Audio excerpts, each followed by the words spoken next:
Anderson, one of the things that he talked about, we must finish our checks. We did not hit a soul in game one. Claude Noel at the other end. One thing that he talked about, and Wade Flaherty talked to us about it, Billy, before we started this series, one thing we learned from Cincinnati, we can't just expect to win. We have to come out firing on all cylinders, play hard, and that's when the winning will come. We get underway here in game two as Hines blisters one in and around.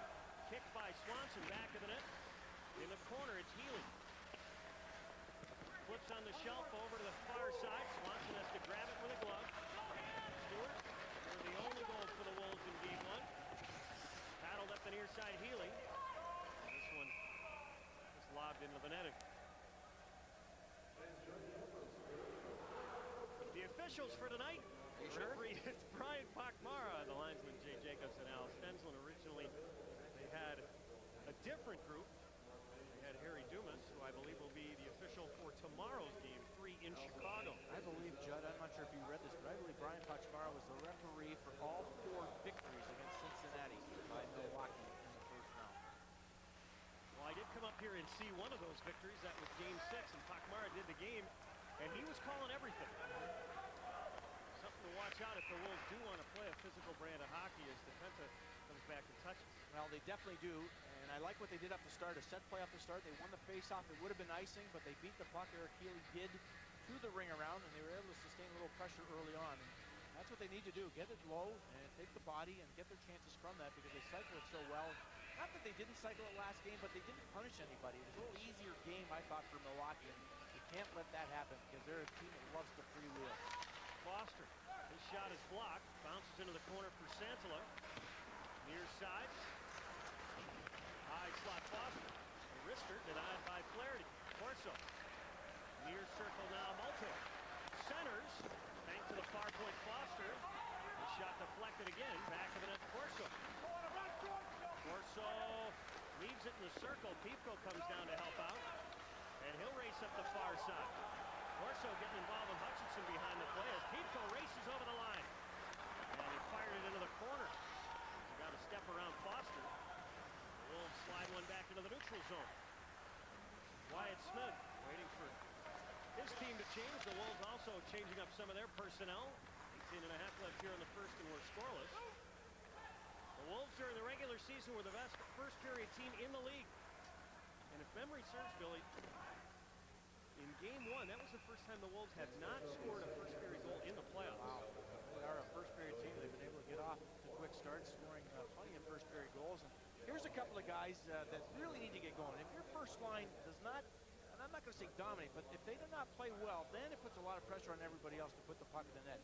Not only does Steve Multe and Daniel Corso and Tommy Santala play a lot, but they play power play time too. And you can't afford to have off games because it's going to put your club in jeopardy. They knew that. And they've talked about how poorly they played overall. They feel like tonight is a big night for them. McKenzie wrist shot gloved by Flaherty. Eric McKenzie was saying this morning, Billy, he said, I called it before game 1. We were going to come out and take a lot of penalties, and that completely threw us off. It took all the wind out of the guys who were killing penalties, and it took the flow away from a lot of the scores. No doubt about that. We were discussing that fact. I think Eric Healy might have had a couple of shifts in the first period because he doesn't kill penalties, and he's a field player. He needs to be on the ice to get adapted to the game and the style that's being played up there, and it really does harm your team. Hines shoots, blocked. It was on top of Derek McKenzie there. It's golfed into the neutral zone. Rossiter out there for his first shift of the night. McKenzie fires, deflects into the air. Oh, Rema took a pop there from Safronov as he tried to glove that puck. Flaherty also trying to grab it. It's like a game of 500. I don't think it even plays that anymore. That's the old days. Oh, you're old. Yeah, my hamstring admits it. Here's Tiley. Now to Safronov, who assisted on the game winner in game 1. And we're going to have a stop and play here. 17:24 left here in the first, and we're scoreless. Now, you say we're playing 500. Last night, Claude Noel was saying they were playing badminton. And there's a shot that goes well up in the air. This time, I think everybody's a little bit more alert with those fly balls. And it was way up in the air. Brendan Urema trying to grab it. So was Wade Flaherty. And boy, that's a pretty solid hit by Real Safronov on Brendan Urema, who said to me, he says, I'm going to be a physical presence in this game. I was not last game, and that is my game. Murphy up the middle to Clausen. Driven in by Zanin. Shot up the near side by Lettman. Pulled out of there by Maloney. The fourth line had a very strong effort for the Wolves in game one. Maybe they were used to playing in limited spurts, and because of that, they were able to flourish. Even Bobby, but he felt great. Certainly had a chance to win it in overtime, but Flaherty made a sparkling save. Lawson going to drive it in, picked off of the blue line. Bobby took a shoulder there from Mike Farrell. Murphy up the middle. Denied at the blue line. The Wolves felt that Mike Farrell made a play for that puck as he was changing. Comes down the length of the ice. Zanin. Good! Now Upshaw. Shoots. Collecting a glove save, and he holds on. Very easy save. For Kari Lettman, a little feel for the puck, so I think he would like that fact. It's just a little wrist shot on net. And he, of course, was so good, and again, as fun as ever. Had a great time playing. Loves to face all those shots and quality chances. And for some of the saves he made, you have to shake your head, because there was chances that we thought were goals, and all of a sudden he flashed a leg or a glove and keep the puck out of what looked to be an empty net. So most of the Admirals, that's all they could talk about. Right. Was how good Lettman was. Can't believe it. Gamache. Far side. Back of the net now, Hadar. Comes out in front, turns, shoots. And that one comes out the far side, and we're going to have a penalty here on the Wolves. Well, we saw a little bit too much of this through 4.5 periods last game. And what happens here, this is a quick team. They're not that big up front. They don't punish you, but they're very good at cycling and using the net almost as a screen. And they'll wire themselves around the net, and they'll get guys going all over the track and losing track of what is happening defensively. And we're going to see Darren Hadar, and he is the best at it. Him and Simon Gamache, two small guys, but around the net, they're feisty with the puck. And that's Greg Hogg pressuring, but it's in front of the net. Curtis Foster with a straight right arm right into the chops of an Admiral forward.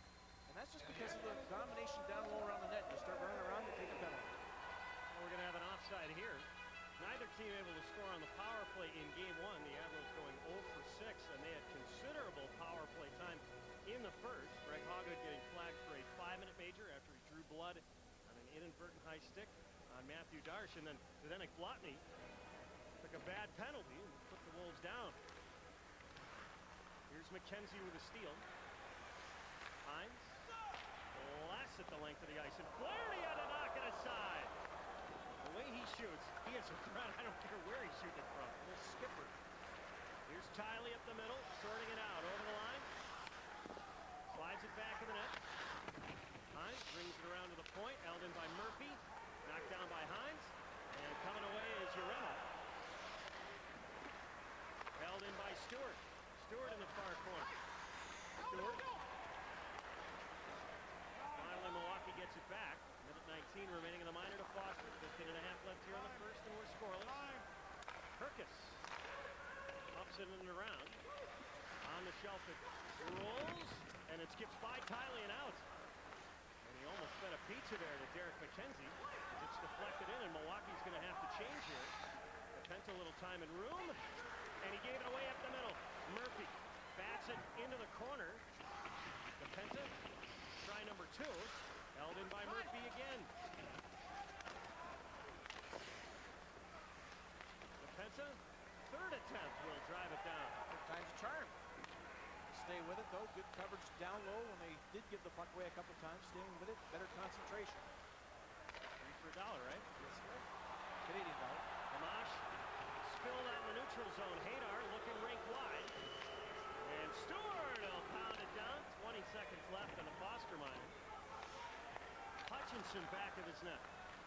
Tied for second among league defensemen with 6 points. Only 1 goal, though, thus far. It's deflected off the surface. Another little subtle play by Sean Hines. There's a hard, firm pass, almost springing a winger, and Sean Hines steps up and redirects the puck way up and over the glass. The quick last month and a half of hockey. He dedicated himself and is looking forward to these playoffs. 12 seconds left. The Admiral power play as the Wolves drive it down the lane. Looks like they're going to kill off this first penalty. Hutchinson takes,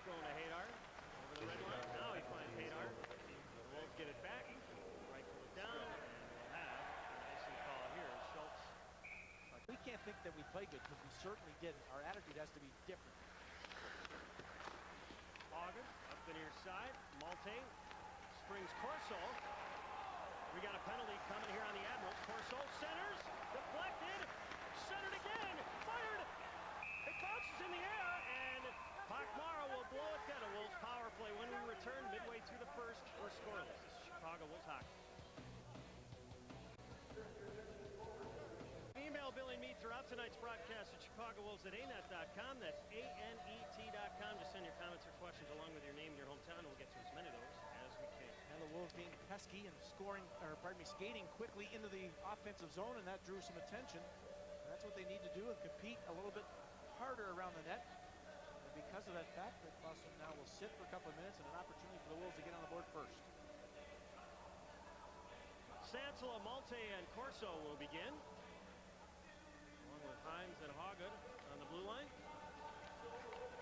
Here's win the draw, but it's controlled coming out of there by Upshaw. And he'll toss one into the far corner. Fiddler goes to get it.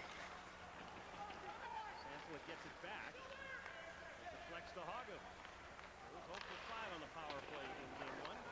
Puck drops into the far corner. Center deflected. And Flaherty got back to the far post in time. Surprising shot from Steve Malte. I'm not sure if he meant to shoot the puck, or he at least tried to get it to the front of the net, and Wade Flaherty slower to get back to the net, almost kicked it in. Slide one into the far circle. Milwaukee in. Zanin back to get it. Around to the near side, and Herkis pushed it into the neutral zone. Milwaukee will start to make some changes here. Sansela muscled it to the far wall. Sent out to center ice. Hines now for Hagen. This power play hasn't been much of a factor here in the postseason, scoring at only 11%. Here's Nardella. Changing some personnel. Nardella to Swanson. Over the line. Pulls up. Nardella fires, deflected, and Flaherty had it glance off him. Even Bobby out to cause some havoc. Nardella to the far point, Foster. Nardella near circle, Bobby. Fired, and Flaherty a great stop as he went down on the double stack. Bobby near circle. Looking around. Feeling camped in front. Bobby waiting. Sent it over to the far side. It didn't lay flat for Foster. Here's Herkis coming the other way. Herkis a drop. Hutchinson shoots and leveling the save. Here comes Nardella. 8 seconds left in the power play. Healy 2-on-1. Right circle. Watson couldn't stick it inside the post. Flaherty's laying down, and somehow it stays out of there as Darts and Foster push one another. Oh boy. A couple of great chances, really at both ends of the ice, but mainly for the Wolves in front of the net. The last chance, Eric Healy, I think he kind of put himself into a situation where he couldn't get the puck across, so he knew he had to go to the net and drive to take the puck with him. So he tries a fancy little maneuver and almost works out. Ryan Swanson could not find the puck. It was underneath Flaherty. Prior to that, though, some nice movement. What a pass by Stephen Bobby. Talk about hands. Look at that dish across. Curtis Foster walks in, tries to go top shelf, and they need to do that a little bit more. Flaherty just got enough of the puck. 11:40 left here in the first, and we're scoreless. Puck launched back into the Wolves zone. Here's Rossiter. Back of his net. He'll stop, set up the breakout. Goes to the corner. Weaver couldn't handle that pass. McKenzie will come over the line. McKenzie to the high slot. Bladney shoots. Flaherty to save. And the rebound, Shishkanov spun around.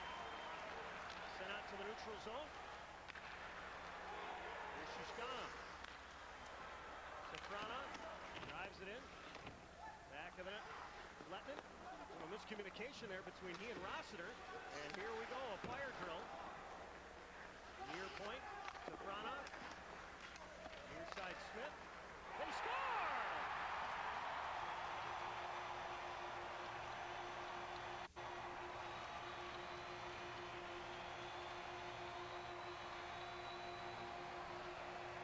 I think it glances off of Lebar Pipko in front of the net. This is one of those plays, and especially in the playoffs, you throw the puck towards the net, good things do happen, and Smith gets the puck and he fires it. Safronov keeps the play alive, and there's Piefko. And he changed direction. Oh, yeah, that could be a high stick. Boy, oh, boy, that is... Crossbar is the gauge, and that is very close to being a high stick. So the Wolves end up paying the price because of the miscommunication behind their nets. And that's what we saw in game one, which we talked about in our open. Sorting things out sometimes early in the game when you're trying to get going in a game might not be the best thing. Here's just a smart little play. Boy, that stick very close. Again, as I mentioned, it's crossbar. That is the gauge for a high stick. And that play, first of all, great hand-eye coordination there by Piefko to see that puck coming and redirect it, but it fooled Kari Letton. He was moving to his right, and the puck changed dramatically and then on the left side. So after Wade Flaherty makes a great sequence of saves, and the Wolves lose it out in front again. Another problem. But this time they're able to keep it out of there. We got to stop at play for an offside. Oof. Grab a little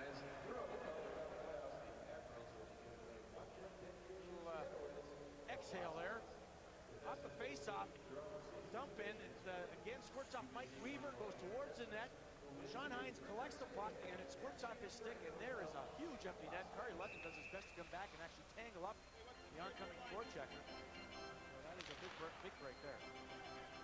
Well, this is the third time in the last 4 games that the opposition has opened scoring against Chicago. In the regular season, the Wolves led the league, scoring first 53 times. As Upshaw knocks it down with a high stick. Well, a much better start, I think, for the game overall for the Wolves. They had some chances on their power play, but now they're going to throw that last goal out of their mindset and go back to work and get the puck down low, take the body, be a little bit more physical. The one thing, there was a couple of plays we saw in this period already, passes. Judd, you talked about it. John Anderson talked about it. Passing was atrocious last game. They couldn't put passes together. It's been much better so far. Pentic through the middle, and Corso just a step offside. Could have been a 3-on-2. Corso trying to jump the gun. Malte was in the middle of the ice, went to the right side to Sandola, who was on his forehand looking across. I think that Daniel Corso saw an opportunity to maybe drive to the net, but just jumped the gun. 10:07 left here in the first. The goal coming from Piefko, assisted by Smith and Safronov at 9:05.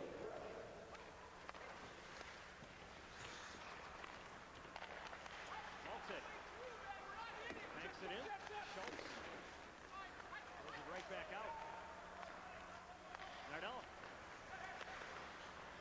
over the line right side now. Malte get around Schultz in the corner. Schultz rubs him out. And Herkus bangs it out to the neutral zone. Ball back. Keep an eye on Upshaw. Here's Darsh marching over the line. So throws Darsh into the corner. And now the Wolves come back 3-on-2. Sansel. The trailer is Foster. Centered. Blocked. The Wolves doing some changes. Swanson. Riley gloves it. Plays it around. Safronov chased by Healy. And it puts by Swanson and out. Here's Weaver over the red line. Blasted around. Healy going to get it. Another hit from Safronov. Back of the net now. Swanson. Out in front. Tugged at. And lost the puck. And here's Herkus. Auger will try and angle him. Herkus shoots wide. The rebound out to center ice. Healy kicks it to the near circle. Gloved out to center ice. On McKenzie, and Stewart just a step ahead. 8.5 left here in the first. 1-0 Milwaukee. This is Chicago with Zach.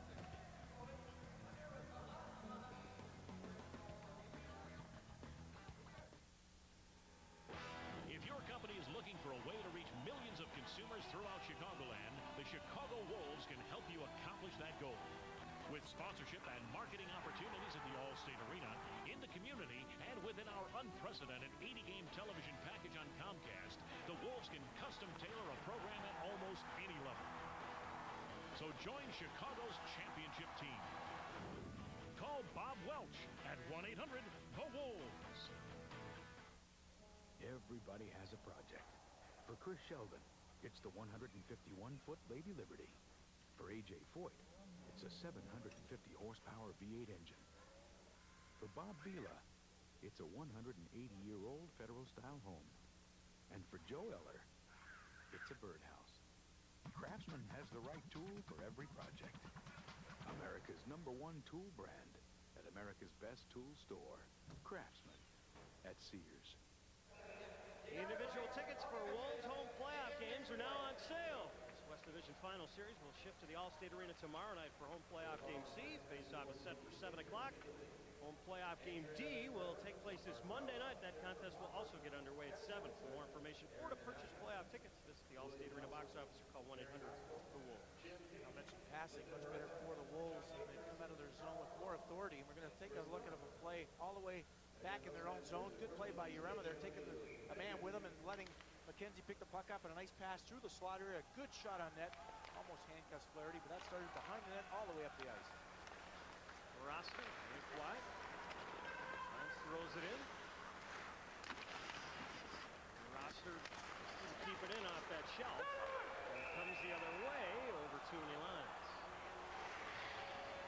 Last little piece that we showed you, that's something that the Wolves have been very good at. I think when they're on their game, Jeff, they've been able to move up quickly with authority and speed and create opportunities through that.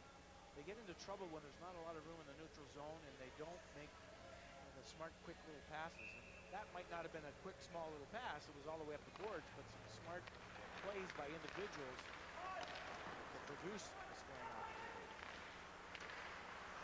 Farrell has it deflect off his stick and into his own zone. Zanin ahead quickly. Clausen, rink wide. Farrell.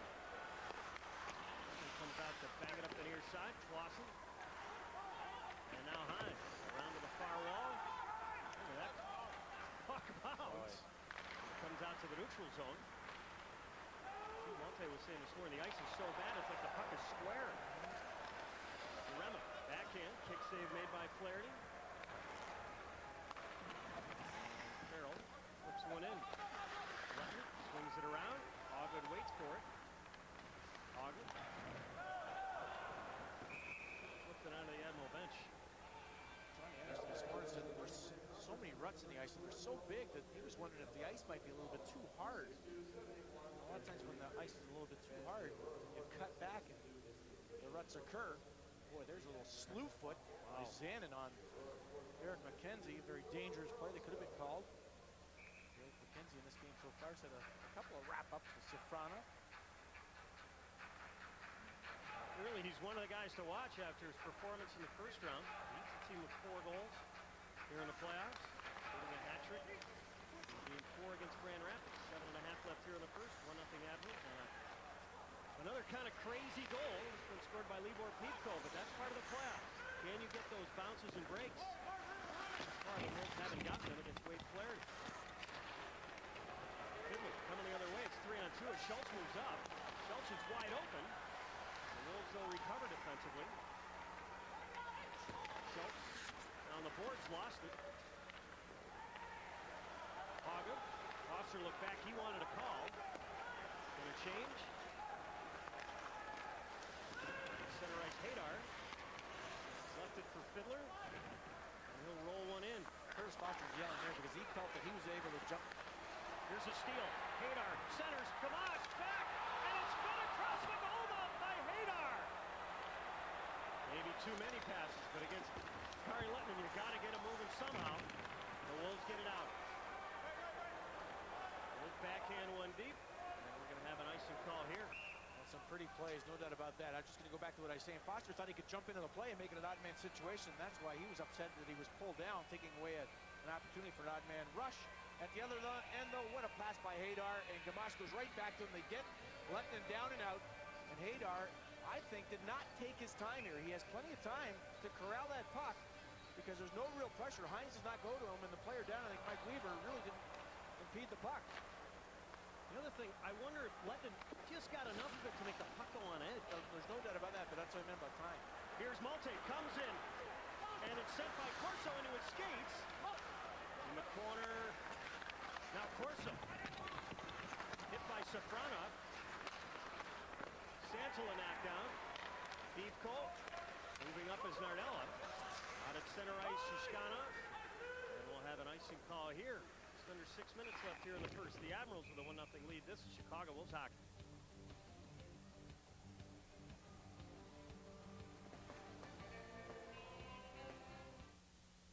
customers at my Speedway count on us for the best food and best values in town. That means always fresh coffee, great sandwiches and snacks. And right now at Speedway, you'll get 2 Oscar Mayer hot dogs, fresh off the grill, fixed just the way you like them, for just 99 cents. Add an ice-cold 20-ounce Coke, and you got the best meal deal in town. Great values, great prices. You've got my word on it. We're on your way to the convenience stores of Speedway. Speedway is a proud sponsor of the Chicago Wolves. Down the line, left side, shoots, they score! Need a reason? We guarantee next season. Lock in choice seats for championship hockey next season with a limited time special deposit price of only $11 per seat. Centered, Wilson, what a stop! Purchase your tickets, and if the NHL season does start as scheduled, you can return them for a full refund, guaranteed. So don't get locked out. To take advantage of this offer, call 1-800-THE-WOLVES. The playoffs are back in Chicago, and it's time for you to be a part of the action. With a playoff flex pack, you receive 10 ticket vouchers that can be used in any increment throughout the postseason. It's the ultimate in savings and flexibility, and you'll receive a Wolves cap with every playoff flex pack you purchase. For more information, call 1-800-THE-WOLVES. Interesting. The shots are 7-4 in favor of the Wolves. Not a lot of shots by the Admirals, but they've had some chances around the net. And missed. Yes, they have. Going back to that Hadar chance, I think if he had taken his time, he would have, I think he actually rushed himself a little bit there, so lucky break. Nardella down the boards to Santola. Nardella headed to the front. Eco grabs it. He'll get it out of danger. Malte back to help out. Santola knotted up. Lost his footing as Pepco stayed with him. Penta looks back. Slides up the middle and down. We'll have another icing call. Bobby Nardella there yelling for a reverse. I guess he saw that there wasn't really any options for Joe DePenta and wanted the reverse so he could settle things down back behind his goal. Joe DePenta did not find anybody. The puck went all the way down to the ice for icing.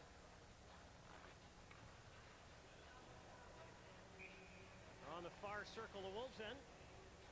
20 left here in the first. Pepco the lone goal. Hoggard around to the near side. And Healy got a piece of it to get it out to the neutral zone. Zanuck. Murphy through the middle Upshaw. Bumped there by Hoggard, and the Wolves chip the puck into the neutral zone. Here's Garst walking in. Fires wide, and Lutman was out to challenge. A little subtle bump on Healy. Got a glove, and then he got knocked down. Here's Foster to Hoggard. Now Healy over the red line, dumps it in. Johnson going after it. And the Wolves get some forwards caught deep, but it's turned over, and here's Swanson. Turns, centers, fired. Flaherty fought it off. We got a penalty here on Milwaukee. Some of the breakdowns and giveaways, and we've seen at the other end some chances for the Milwaukee Admirals because of that fact. And this time Brian Swanson finds a puck off a clearing attempt that hits a player in the neutral zone, and it's not offside because of that fact. And it's Brian Swanson. He does a little spinner. Emma throws it as he goes down to Healy. Healy, a good shot, almost catches his Flaherty, moving to his left. Prior to that, though, here's the play up the middle of the ice. Curtis Foster goes with his man, but he has no support whatsoever. Darsh walks down the middle of the ice and just misses the net. Great opportunity at both ends of the ice. Sanoff for holding. Wolves 0 for 1 on the power play. And they're going to kick Corso out of the faceoff here. Santola will step in. Wolves essentially have 2 centermen on this line. Santola kicks the puck back to Nardella. Over to the near side, Santola. Now Corso centers. They score! What a spectacular pass! Corso to Malte. The Wolves have tied it up at 1. Yeah, I'll just ask it for these guys to pick it up a little bit, and this is short work on the power play. Only 7 seconds after Corso gets tossed From the face-off circle, Tommy Sandola goes in, and Steve Malte eventually will get control of the puck beside the net. But Sandola, great work. Gets a little help from Foster, I believe. A nice fake pass here. Sandola goes down to Corso. Corso on the side of the net. What a dish that is. That's a pretty little play. He's got Hutchinson dropping down, and he's got to elevate the puck over his leg to get it to Malte. He's able to do that, and he's able to have that puck land flat. Malte one times it to the back of the net. So Malte is third of the playoffs, and the Wolves have tied it up at 1 with 4 minutes remaining here in the opening period. And for Malte, only the second goal he has scored this year against Milwaukee. We're going to have a penalty here on the Wolves. I believe it was Farrell who got spun around and down. And Sean Hines does not like the call. You can take a look. Well, he is definitely going off, and that's the type of thing you don't want to have happen. You want to still play physical, but you score a goal, you gain a little momentum, and you don't want to have to kill 2 minutes off, so it just takes it back a step. So it was Farrell, I believe, and it was Sean Hines who is the culprit. With 3:52 remaining, after the Wolves come out with a very strong, quick power play and score a goal, now they're going to have to be their best on the penalty kill late here in the first period. They're on the near circle. Won by McKenzie cleanly. Weaver tried to reverse it. It skips by Gamache, and here comes McKenzie rocketing over the line. The high slot roster backed off. Shishkana comes in, shoots, London the save. Oh, Shishkana got right through there. Back of the net now, Gamache. Stripped. Somebody's lost the stick, and it is one of the Admirals as McKenzie takes his time and blasts it down. Good play by Derek D'Anthony, no pressure, wasted a few more seconds, knew he had time to get all the way down the ice. Seen a lot more of Kyle Rossiter here in game 2. Remember, he did not play in the first round at all after recovering from a problem with his shoulder. So he's a physical presence, and that's what was lacking. There wasn't a lot of bumping by the Wolves, and I'm sure he will add that dimension. 1 minute to go on the Hines minor. Shishkana. This pass slides up the middle and out to center ice thanks to Bobby Nardella. 2:45 left here in the first. One apiece. This is Milwaukee's second power play chance. Milwaukee, 24% of the power play. But all of that damage came against Cincinnati. Here's Hutchinson at the point. Shoots. Did not get through. Pete Cole. To the corner, Perkis, Pete Cole, one-timer, blocked. Everybody taking a swat at it. Maloney's lost his stick. The Wolves dive and get it out, and Maloney will have to change. Here's Herkis, quickly, stops. Herkis, top near circle. His pass blocked by DePinta. Got a stick in the lane. Pete Cole shoots. Lemon to save, rebound. They score!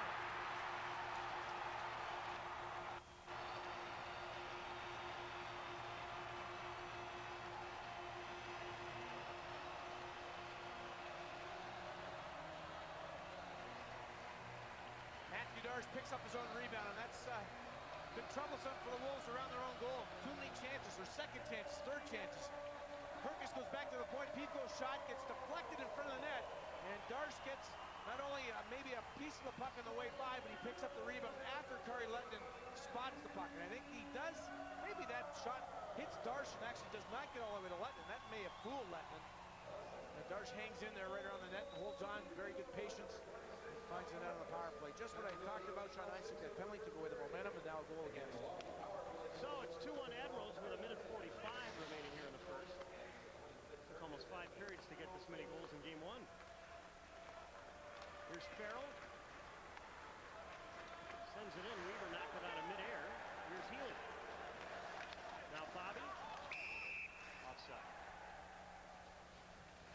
Nope. Now we got a little, thought maybe a bit of a fight here. Sidler took down Healy rather heavily. Behind the net, that play continued after the offside. Healy got almost a sense slew-footed also. To be a little upset. Fiddler lost his helmet, but he was the culprit.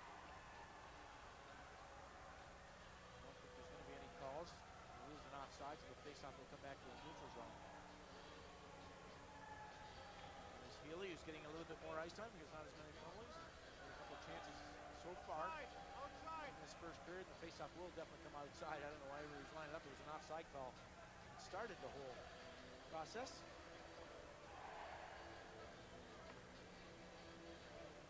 Faceoff will move to the far dot. Just beyond the Admiral line. So each team trades power play goals.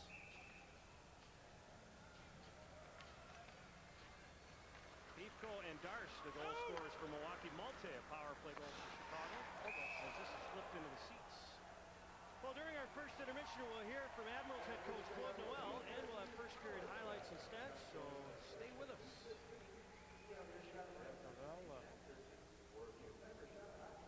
Very good interview, and I questioned him about his goaltending because there has been a lot of talk about Brian Finley, the backup, about playing in some playoff games. Said there might be that possibility coming up soon. 1:20 now left here in the first.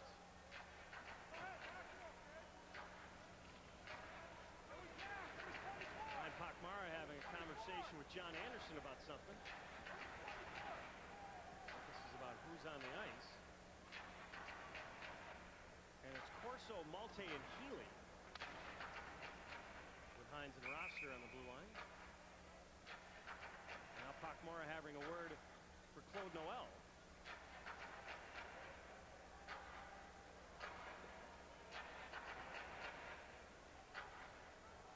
Not sure what this is about.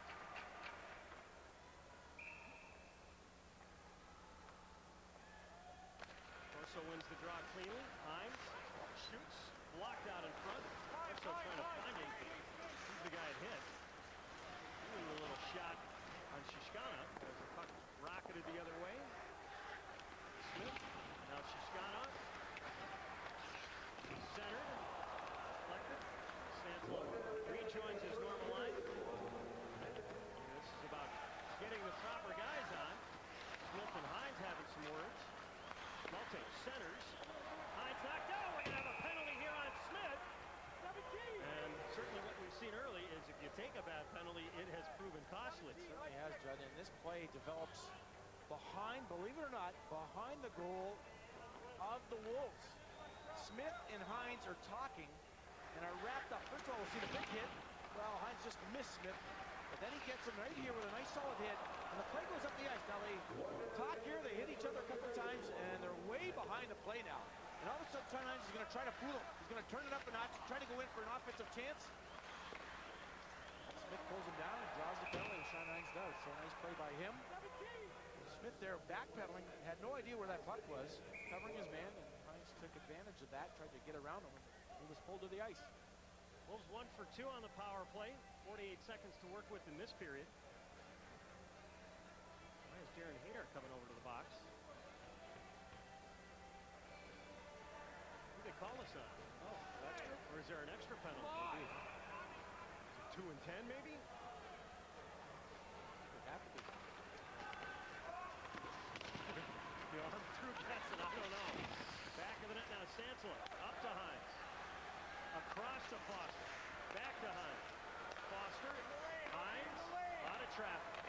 Santala. Back of the net, Corso. Santala. Was fooled him. Nobody out in front. Malte knocked down. Slow to get up. Foster. Santala. Shoots. Malte.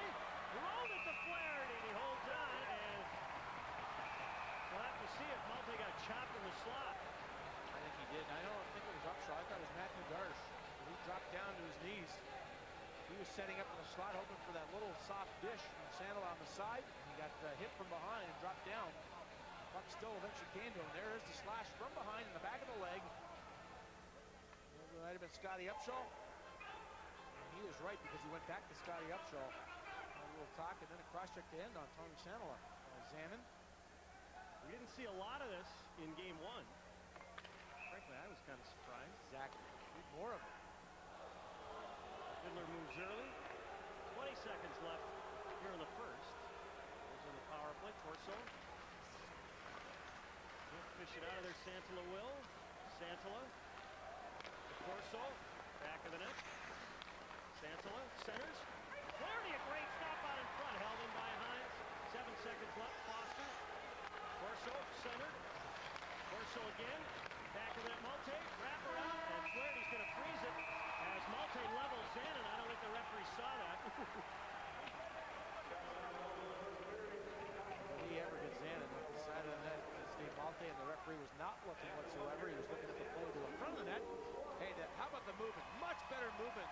A lot more confidence, it seems, by the Wolves on that power play. There were some quality chances near the end of the period, moving it around, getting the Admirals to finally move out of their very solid box and chase the puck a little bit more.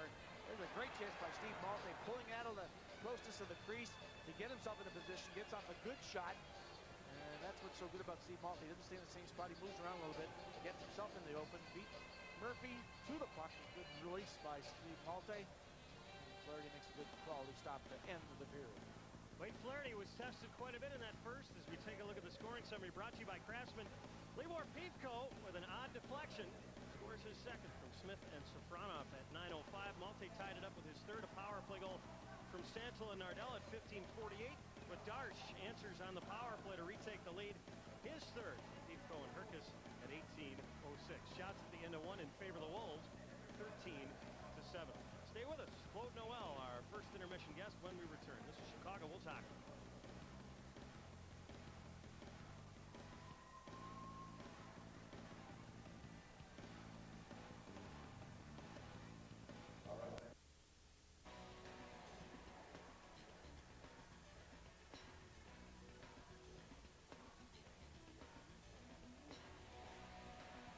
Welcome back to Bradley Center. After 20 minutes of play, it's 2-1 in favor of Milwaukee Admirals. And our first period highlights are brought to you by Speedway. Kirill Safronov dumping the puck back in. Wyatt Smith throws it towards the net, and what a redirection that was. And I really think that could have been a high stick. As we see it maybe above the crossbar, changed direction dramatically. Kari Lettinen had no idea, no chance whatsoever. But the first goal credited to Pivko. Got the Admirals on the board early. Tommy Sandola very strong on the faceoff. What a play he makes with his right foot, kicking it back to Bobby Nardella, who then goes down back to Sandola. Sandola to Corso, and a fine dish that was to Steve Malte on the power play. One-timer, great passes, moved it around, and got the goal. That was only 7 seconds into their power play. And then later in the period, Tony Herkus with the puck, goes back to the point. Pivko with a shot. It's redirected in the slot. And then a rebound for Matthew Darsh. He is very patient with the puck as Lettinen down, goes top shelf to make the score 2-1. Stats after one period brought to you by Pepsi. The Wolves outshot the Admirals 13-7. The Wolves had only 3 shots after 20 minutes in game one. Scoring chances even at 5 apiece. Faceoffs largely in favor of the Wolves, 21-10. On the power play, each team 1 for 2. The Wolves will begin this period with a minute 13 remaining on a minor penalty assessed to Wyatt Smith. Opportunity here for the Wolves to get on the board. Power play has looked good, as I mentioned at the end. Much more confident, quicker in their movement than I thought. The first game, Milwaukee played a very disciplined box. And I really believe that with all the quick movement, he's got the box a little out of whack, and that's exactly what you need to have happen because of the movement. They can score a beautiful Malte goal. And hopefully they keep that up with a minute 13. Well, the Wolves, again, this is the third time they have met Milwaukee in the playoffs. The Wolves winning the previous two in '98 and 2001. The Wolves winning the Turner Cup championship there first back in 1998. At the 20-minute mark, Malte and Zanin each got penalties. Malte for cross-checking, Zanin for roughing. Still have no idea why Darren Hadar went in to serve for Wyatt Smith. Did Wyatt Smith go to the dressing room? I think he did, to be honest. May have. I think when he fell down, I think he might have got cut. And I believe he went to the dressing room, and that's why Hadar went over to serve the penalty. Because on the sheet here, it's listed as only 2 minutes for high sticking for Wyatt Smith. Now Smith is back. He's had some injury problems during the course of the year.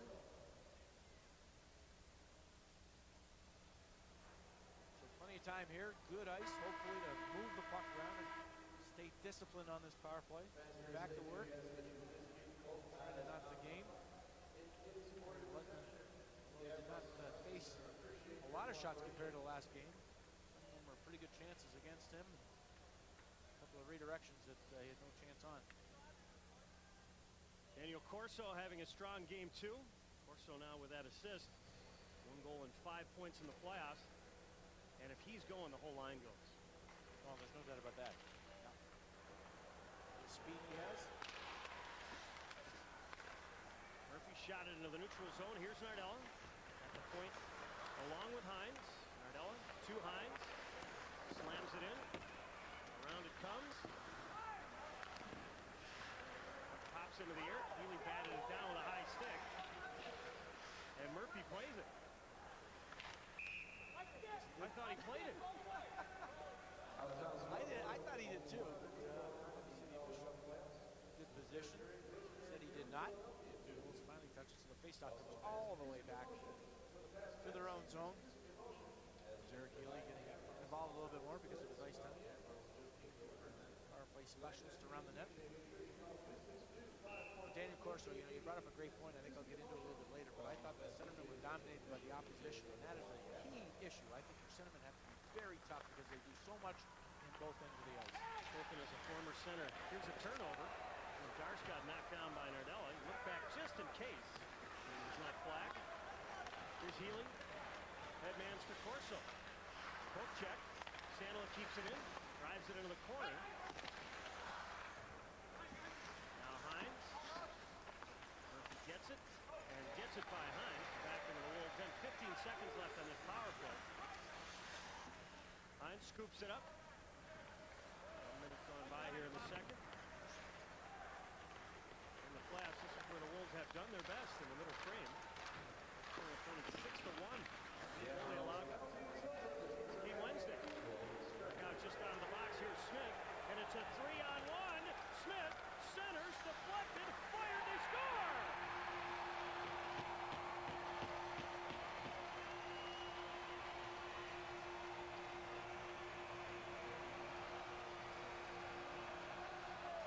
Another nice break for the Admirals. Boy, you come out of the box and the flow, the action starts going the opposite direction.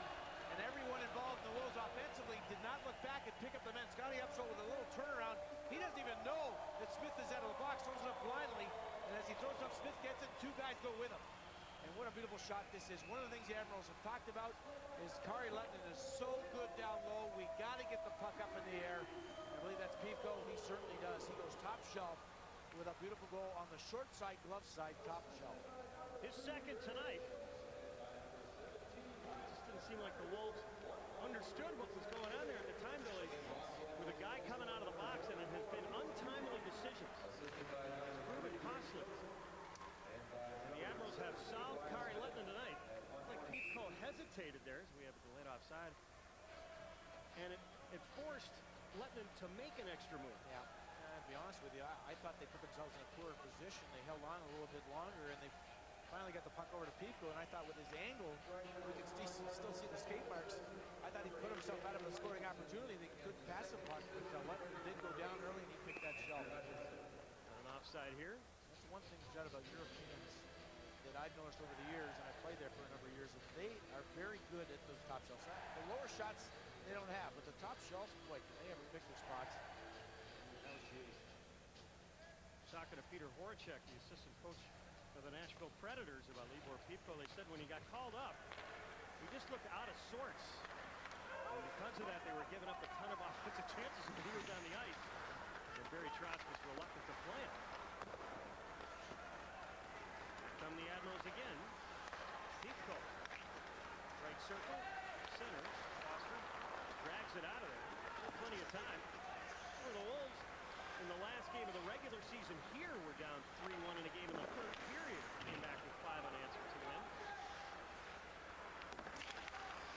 Hutchinson throws it into the Wolves' end. Foster can't get it by Piefko. Now bank it out to center ice. 17 and a half left here in the second. Piefko from Schultz and Hutchinson. Credited with the goal, and we're going to have a penalty here. Left of the net, Fiddler, backhand. They score!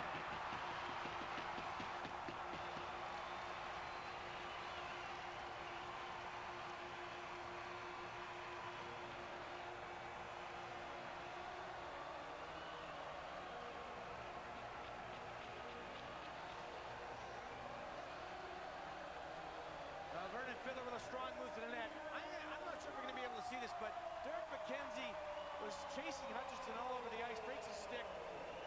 And because of that fact, there was a breakdown, and it ended up being an odd man situation. They weren't able to sort it out, and Vernon Fiddler just went in from blue line all the way down the boards and ends up scoring a goal as he drives to the net. But Hutchinson, a bit of a tap. McKenzie tries to draw a penalty, then he goes right back after Hutchinson, and in the neutral zone stays with him, doesn't know where the play is. He's got his man fine, but everything goes opposite direction. Ends up being an odd man situation. And a strong move to the net by Fiddler. So it's now 4-1 Admirals here early in the second period. Hines. Up the middle. Drives it in. So Front got a glove on. Comes back into the neutral zone. The Admirals are in the regular season the top offensive team in the league. The Wolves second. Here's Stewart. Dragged down. We're going to have a penalty here as Flaherty made a nice stop, and the Wolves will have a chance to carve into this lead. Well, Stewart's the type of guy that can't help the Wolves and help them get back on track with his ability to make strong plays and skate. And this is a nice little dish by Swanson again, who's been the best centerman for the Wolves. He finds Stewart. Stewart gets pulled down from behind, but still on his knees. Is able to glide and slide and make a little move to his backhand. And luckily for Flaherty, that puck missed the net. It was a great opportunity. A good second effort by Stewart. And the puck just missed the net. So the Wolves on the power play for the fourth time. Here's Hagen. Quickly to Santala. Corso camps out in front. Malte is in the back door. Now drifts into the slot.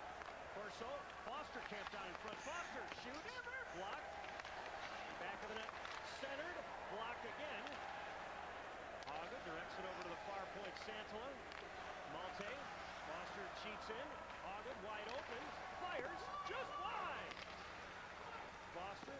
Back of the net. Corso. Now Santala. Corso. Centered. Deflected. Shannon. There's a good play by Curtis Murphy. This time getting a stick in that passing lane. Corso had Malte in front, but couldn't get it through. It almost glanced off Murphy's stick into the net. Here's Malte. Trying to kick it to his blade. And the Admirals will fire one back into the Chicago end. Hines chased by Fiddler. Now Bobby rolls one rink wide. Hagen brings it in. Stops at the point. Shoots, deflected, left of the net now. Corso. Corso near circle, rink wide. Hines fires, and that one partially blocked by Upshaw, and he's shaking it off right now. Hines. Upshaw goes down. He gave him a chop. Hines centers. Flaherty to the save. Rebound. High slot. Hagen. Hines fires. Flaherty to the save. Back of the net now. Healy. 30 seconds left in the power play. Plenty of chances here. Corso. Corso moves it down to Healy. Got Hines sneaking in. Healy rotates. Now here's Hagen. Shoots. Blocked. Hutchinson rims it around. Held in by Hagen. Back of the net Healy. The Wolves getting some changes. Held in by McKenzie. Centered. High slot. Nardella is going to chip it out in front. The penalty is over. Here's Healy. Far side. Fiddler. Can't get it out. Now it drifts out. Nardella. Back into his own zone for Hines as Milwaukee survives. They're getting outshot 16-9, but the Admirals lead 4-1. When the Wolves have given up chances, they have been doozies. Here's Urema. Deep to Blutten. Leaves it in the corner. And it's thrown off the surface. Wilson having some good chances and moving the puck again quickly on this power play. They have good control. Sean Hines had a couple of opportunities from the point. The first one was a shot block. A very nice play by Scotty Upshaw, leaving his feet. Now, I don't like that. I think that's a poor move. This time, Hines realizes Scotty Upshaw goes down, and he goes around him, drives to the net, looks, and tries to put the puck to the net, but there's nobody around, right around that crease area. Rick Flaherty spots the puck coming across, uses his foot, and gets some protection around the net. The Admirals get control. Pretty good slash there, Upshaw late on Hines. Foster fires. Flaherty the save. And the rebound was there for a second as that puck knuckled. McKenzie battling Clausen out in front. And we'll sort this out when we return. 14 minutes left in the second. 4-1 Milwaukee. This is Chicago. We'll talk.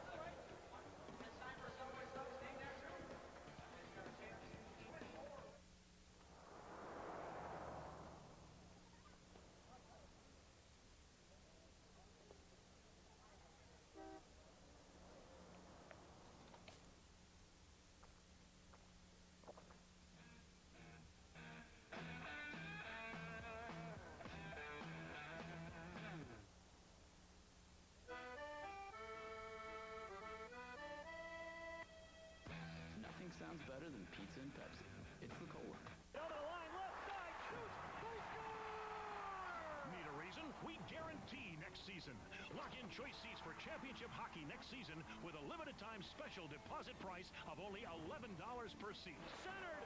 Listen, what a stop. Purchase your tickets, and if the NHL season does start as scheduled, you can return them for a full refund, guaranteed. So don't get locked out. To take advantage of this offer, call 1-800-THE-WOLVES. Get your pack together to cheer on the Wolves in the Calder Cup playoffs. Groups of 50 or more can save up to $7 per ticket and see their group's name in lights. Group leaders will also receive a special gift. For more information, call 1-800-THE-WOLVES. The Chicago Wolves need to pack away and take maybe a few more chances. There's over half a game to go, and they can score goals also. Curtis Foster threw a maze of players. Great play by Urema, even though he was in check the screen with Safronov, and a very tough save for a goaltender. Wade Flaherty here in this situation because of the screen, but he positions himself well. The guys driving to the net, which you need to have happen. Safronov chased by McKenzie, gave it away. Back of it now, Blotny. Blotny shoots and hit McKenzie's skate. We're going to have a penalty here on the Admirals again. As it's touched up. McKenzie was tripped from behind. Lost it again, I believe. Will go off, and another opportunity here for the Wolves. The power play has looked much better in this game, but this is an opportune time. It would be a timely goal to narrow the lead of Milwaukee to 2. It all starts on this face-off. Better communication, get some bodies towards the net. I think a couple times they've made some nice plays in tight. If they're going to use the points now to spread the box out, get some shots, then you have to realize that and get to the front of the net. There's Clausen on McKenzie. McKenzie driving through the puck, jumps up a bit, draws a penalty. Murphy bangs it up the near side and out to center ice. The Wolves power play 1 for 4. Steve Malte generated 4 shots in the first period alone. And he has the only goal on the power play from Corso and Santala, tied the score at 1 late in the first period. Hagen sends it deep. Flaherty can't play it. Corso there. Now Malte. Hagen on his backhand. Down to Corso. Centers quickly. Held in by Hines. Santala. Malte. Left to the net. Centered. Corso tried to catch Hagen sneaking in. Comes the other way. 3-on-2. And Pivko. Did he take a dive or was he hauled down? Well, there's a penalty, but the offside was an offside. That's why the whistle went. It was a 3-on-2, and Santala coming back on the back check, pulled his man down. The Wolves get caught down low, making maybe one too many passes. Some nice movement of the puck. They spread the box out. Hines keeps it in. He goes down low to Santala. Santala has control, goes to the middle of the ice, and that's Malte. Malte spots Corso, and he has Hagen coming in. And I think in your peripheral vision, you see that happening. He tries to slide the one-time pass. But again, the Admirals there are very good at reading that play, come back down deep and take away the pass, go up the ice on the odd man situation. Santala hustled back, took his man down, and took the penalty. So we'll go 4 aside with just over a minute. 13 minutes to go in the second. The Admirals have goals from Pivko and Fiddler this period to extend to a 4-1 lead here in game 2. Nardella flips it to himself. But Gamache got there instead. Here's Hadar. Twisting. We're going to have a penalty here on the Wolves. It's Gamache. Apparently got drilled out in front by Foster. There's been a few more battles around the net area by both teams. And this time Curtis Foster gets a stick up. Here's Gamache in the corner. Foster puts ropes on him. He pulls away from that, and Hadar has control of the puck down now to the front of the net. Gamache goes, and penalty already had occurred. Foster gets a stick up once in the shoulder, and I think a stick then moved up under the helmet, the back of the head of Gamache. After he made the call. So it'll be a 4-on-3 here. And then the Admirals will have a brief 5-on-3. We got another penalty. Yes. That's the Wolves too. What is this? Wolves touch up. Got to be careful here. And the Wolves in some serious trouble here. This penalty won't start until the other two are off. And it's a cross check. And Weaver, who hasn't played much, is he the culprit or is it going to be McKenzie off the faceoff? That's McKenzie. Well, this is just maybe a little bit of lack of discipline. You got yourself in a bad situation. He just gets his stick up, toss checks the opposing centerman, Smith, in the back of the head. You know, I'm sure they're thinking, well, it's a 4-on-3, I might get away with a little bit extra, but this referee, you mentioned it, that's to call everything. So 4-on-3 right now, and the Admirals will get a player back. Here's Hutchinson. Hadar, only 10 shots for the Admirals thus far, and 4 have gone in. Hadar, Hutchinson rotates. He likes to go top shelf. Fires. That hit off Weaver's skate. Remmel with a steal. Doesn't pound it out. Hutchinson. Hadar. Hutchinson. Backs it up. Sets it up. Hutchinson shoots. Letting in the save. And Remmel wrestles Smith to the ground. I'm not sure if you saw the formation, but it seemed like Brendan Urema was the man back in front of the net playing the defensive role while Weaver and Hines were up at the top moving back and forth on this little triangle they have going. And Hutchinson and Hadar at the top, they actually switched positions. And I think this is just, honestly, this is a pretty easy kill so far for the Wolves. Not very good selection by the Admirals. A point shot from well out, no one around the net. Button in there stops it, holds on for a whistle. Urema takes Smith to the ice.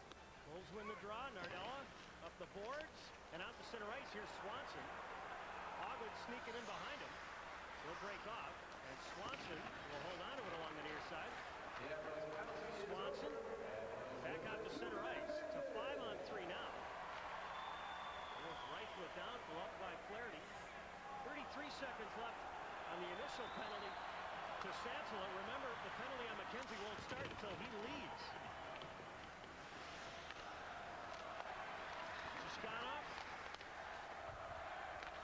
Now Hutchinson fakes, gets it back. Murphy, Hutchinson fires, Lutman the save, rebound. The Wolves get it to the high slot, but not out. Perkis, Murphy, Hutchinson, Murphy, Perkis quickly.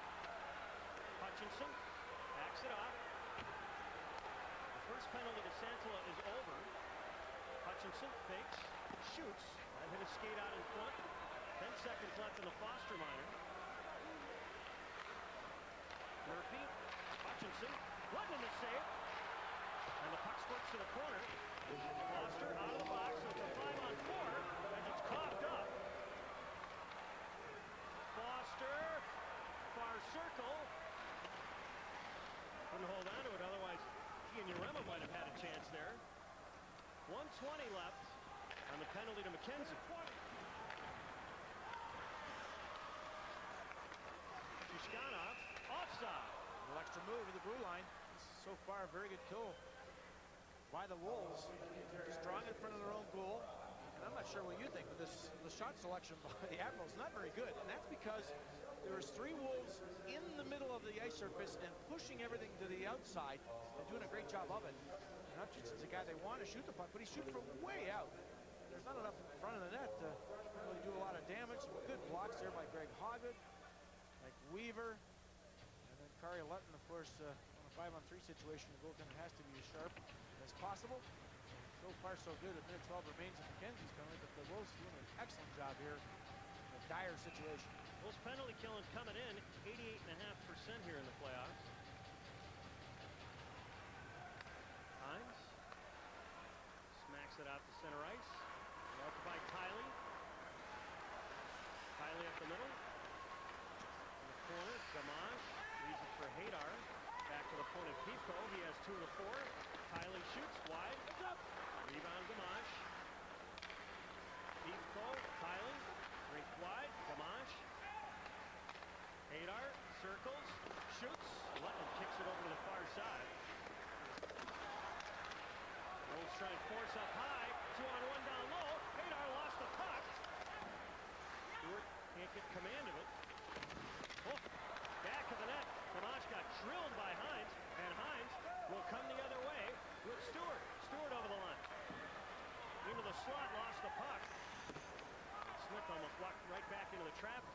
Strong play by Hines defensively and then offensively, realizing what was going on, jumping up in the play. Wolves 10 seconds away from killing this off and keeping themselves alive. And it looks like they are going to kill it off. Here's Schultz, so the Wolves don't allow any damage there. They still trail 4-1 with just under 9 minutes remaining in the second period here in game 2. Swanson looking for McKenzie. Too far. Upshaw. Gave it away.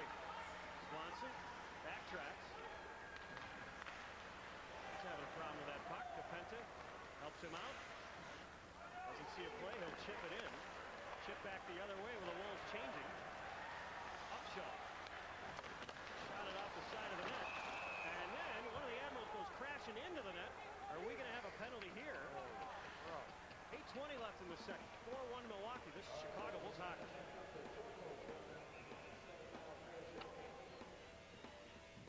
Hi, I'd like to order a deep dish. How about the new Chevy Malibu instead? Oh, what's on that? A tilt telescoping steering wheel, flat fold front seats, CD player. What? The word is out. Get 0% APR financing for qualified buyers or $1,000 cash back on Chevy Malibu. Is my order ready? Oh, yeah, it's right out front. I ordered a pizza. You'll like this much better. We ate your pizza. Here's a question. If you needed your insurance, who would you call? Not the name of the company, but the name of the person. You've got 2 seconds. Coming up blank, you may want to consider Allstate. You'd have a local agent you can count on, a licensed professional whose name you know, not just a number. You deserve a relationship with a real person. That's Allstate stand. Are you in good hands?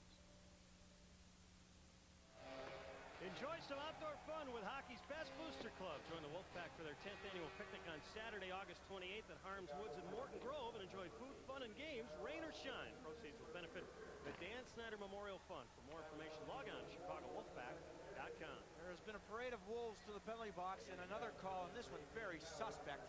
After calling so many against the Wolves, a little bit of a nudge. And Wyatt, was it Wyatt Smith or was it Fiddler going into the crossbar? Fiddler goes in the crossbar, knocks the net off, and draws the penalty. Wow. So the Admirals to the power play, they just had a long two-man advantage where they couldn't do anything with it. And if the Wolves are able to mount some sort of a comeback, that's a section of the game that the Admirals will look closely at. No doubt about it. It was a great kill. You hope to have a little momentum swing in your favor because of the hard work that the Wolves were able to do. That said, the Admirals this period only 7 shots. Well, I thought that puck got out. Al Stenson says no. One of the Wolves net, Lettman with a save. And pounded up the glass and down. Thanks to Weaver. I have this as the Admirals' 6th chance with the power play. Matthew Darche has their lone power play goal. He's out there right now. Lettman back of the net, stops it. Shot it around to the far side. Darche traps it. Try and pry it free from him. Hines back of the net. Weaver on the near side. He fired out. Shaw tried to draw another penalty. Does not. Here's a steal by Weaver. Emma has it hacked off his stick. Darche around to check. Shoots. Lettman the save. Murphy fires. Lettman the glove save. A couple of chances where Kerry Lettman said to be stellar in the net.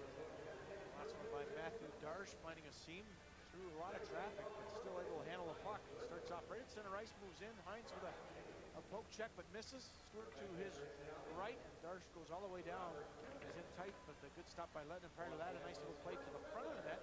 The puck lay there. The Wolves couldn't find it. A little second effort. Kerry Lettman got a good stop with his pad. Here's Hutchinson. On the far side, Hadar. Got Pico sneaking in. Hutchinson almost lost it. Hadar, Toscano, didn't get much on it. And here's McKenzie racing the other way. McKenzie to the middle. Fires wide. And the rebound. A foot race the other way. Capenta steps up. Toscano brings it in. Gamache shoots. Lettman fought it off. And Nardella will punch it down. 20 seconds left on the minor to Robson. It sure seemed like Gamache was going to the left side. He turned his stick, and Larry Levis stayed with it. Nice blocker save. Hadar centers. Ella steps up. And Malte just drilled Hadar to get that puck free. Here's Corso over the line. Into the slot. Looking for a drop. Malte couldn't get back to the play quick enough. Wolves kill off another one. Farrell took a chop there from Hagen. Shkanov. In the corner, Farrell. Leaves it. Corso trying to get it from Clausen. Can't. Farrell centers. Out of there. Wolves cannot dish it out. Held in by Soprano. Hagen. Foster. Foster leads it out. Here's Corso with some speed over the line. To Malte. Tried to one-time that bouncer. Shoulder there from Schultz.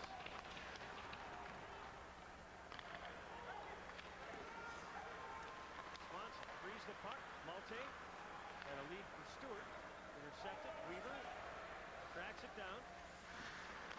Through the middle. Here's Healy. Oh, checked by Soprano, who recovered. He lost his footing there. Just over 5 minutes remaining in the second. The Admirals with 2 goals this period to lead at 4-1. Stewart. Shoot it down low. That one blocked and sent by Henderson. Back into the Wolves zone. Nardella. Use it for Rossiter. Swanson now. Rolls to Flaherty, and they'll scoop it up. We'll bring you back in a moment. This is Chicago Wolves hockey.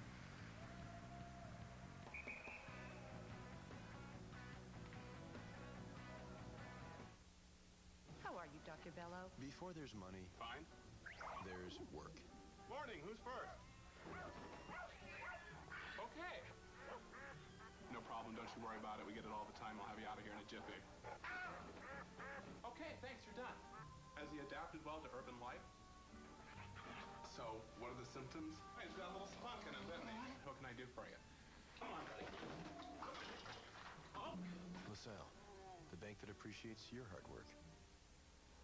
If your company is looking for a way to reach millions of consumers throughout Chicagoland, the Chicago Wolves can help you accomplish that goal. With sponsorship and marketing opportunities at the All-State Arena, in the community, and within our unprecedented 80-game television package on Comcast, the Wolves can custom tailor a program at almost any level. So join Chicago's championship team.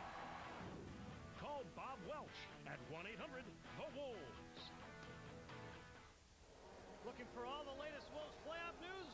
Visit Playoff Central at ChicagoWolves.com and listen to live playoff game audio and get scores, stories, highlights, and more. Log on to ChicagoWolves.com and click on the Playoff Central banner. ChicagoWolves.com, your source for Wolves playoff information. John Anderson, I'm sure, a little frustrated. He's been chirping away at the official. And one of the things he wanted his club to do was play a little bit more physical, and they have done that, but they've taken some penalties. And of course, discipline comes in. It's a fine line between good plays and bad plays in the physical department, and it's cost the Wolves, not maybe in the goal department, but just the time. You get your players on, we talked about this in the first period last game. Now they need some swing of momentum. Again, 25 minutes remaining in this game. Here's Santala. Bobby and Maloney been very effective. Foster shot blocked. Santala could not hold it in. Good call there. Yeah, the one thing I think as a player, when you're in a situation like this, you get frustrated so easily because you see what's happening, you see what's developed. The one thing that's very difficult to do is get it out of your mind. I'm sure these guys are thinking, oh, the officials, giving it to us. They got to get that out of their mind, get back to work, and chip away.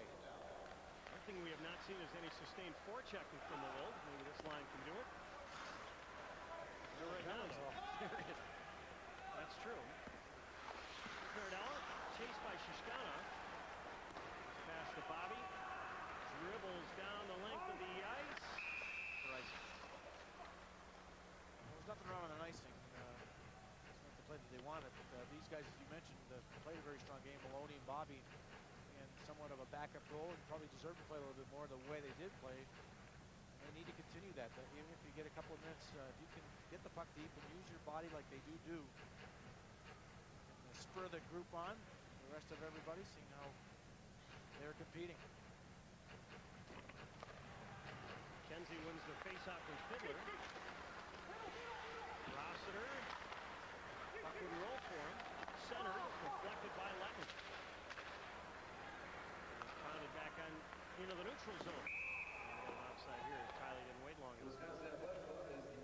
Kyle Rossiter was kind enough to join us in the first intermission of overtime.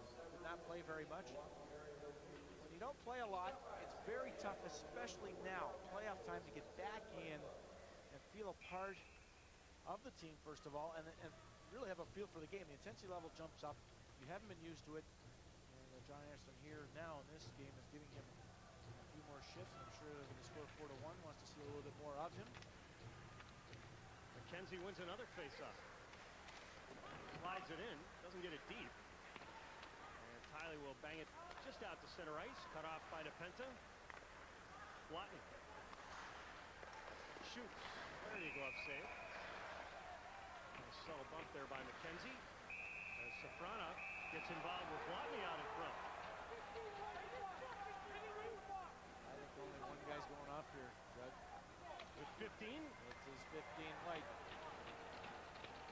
I disagree with that. I think it takes two to tango here, doesn't it? Well, it certainly does. Still watching to see what the call is going to be. Blotny's already in the box. I think he's taking both Wolves players off here. Wow. Brendan Urema and Zdenek Blotny are both going off in this incident that occurred. Blotny shoots the puck through. This is exactly what the Wolves need to do. Get the puck towards the net and drive the net. And here we have the referee show now takes over. Now that's a penalty, there's no doubt about it. Safronov was pushing and shoving too, and he took the brunt of the right from Blotny. You know, Urema was behind the net with a man, and he was pushing and shoving too. But this turned into an official show, not a game. The first star. So it'll be another two-man advantage for the Admirals. I have to look back, but I'm sure I read that this official here refereed all 4 victories, I said at the start of the game, for Milwaukee over Cincinnati.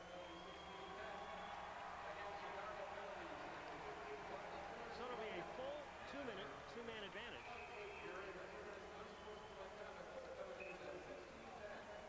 So essentially, this will be the 6th power play chance. It'll be 5 and 6 this period for the Admirals. And scoreless thus far with it. Here's Wyatt Smith. Now Tyler pulls it up. Upshaw. Left to the net. Hadar shoots, and that glanced off the post. Upshaw. Tyler right of the net. Sent through a goal mouth by Gamache. Upshaw. Pass blocked. Somebody lost the sticker. It was tossed the other way, and the Wolves are going to change. 1:25 left on the minors to Urema and Blotny. Nancy, what was the penalty there on Urema? Unsportsmanlike conduct. Boy, oh boy. Tyler, right of the net, Gamache. His shot blocked by Weaver. Gamache, his shot denied by Letton. And now the Admirals have even the Wolves in shots, which is still amazing. Sent across the goal mouth and hit Hadar in the skate. Kiley just knocked it out off the shelf. Back of the net. Weaver interfered with by Hadar. Hines punches it off the surface. Yeah, I was looking there. I thought maybe there'd be a break with Hadar wrapping up Weaver and giving his team some time. There might be a call against him, even though it wasn't much. They were both really battling, but I thought maybe in favor of the Wolves because of what was happening. Weaver takes Hadar down. Hadar gives him the scissors in his legs. Holds on. Weaver can't get out. There's no call there. Wow. 2.5 left here in the second. The Admirals 4, the Wolves 1. 47 seconds left on the two-man advantage for Milwaukee. The Wolves will be back to full strength. Hutchinson across for Murphy. Now Herkes. Murphy. Hutchinson fires. He got a piece of that. Nardella. Little shovel by Hutchinson. Hutchinson pestered up high. Sends it to Murphy. He'll back it off. Herkes. Murphy. Hutchinson now on his backhand. Toscano. Right of the net. Herkes. Centers. A fired wide by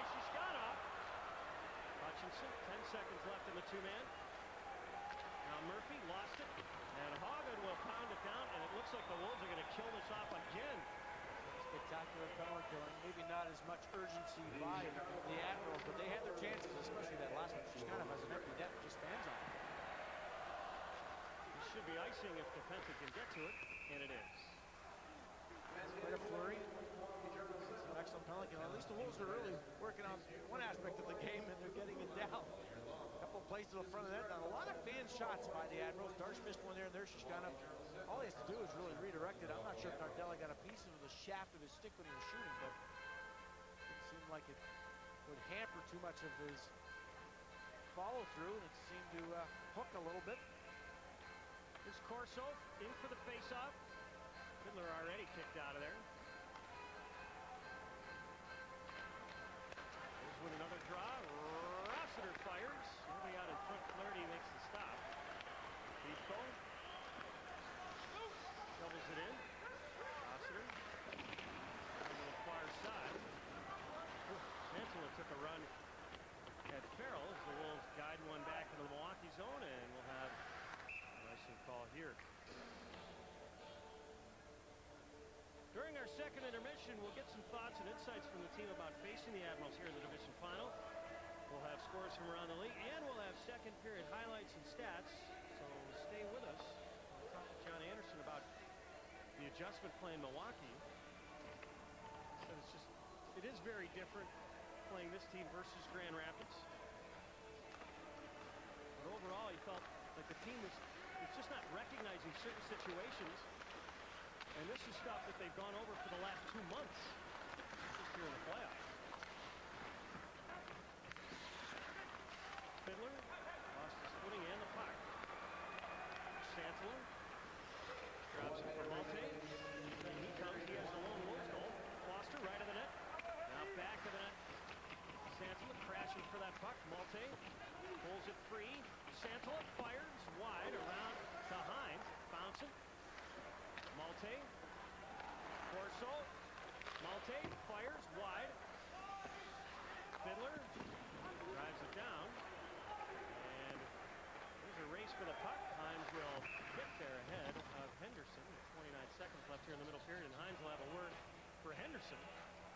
And I think Hines a little bit too much to handle for Henderson. Yeah, forgot about that. Holy Sandler, did he ever finish his check on Vern Fiddler up against the boards to the left of Wade Flaherty? Oh, we might have a penalty here. Oh my goodness.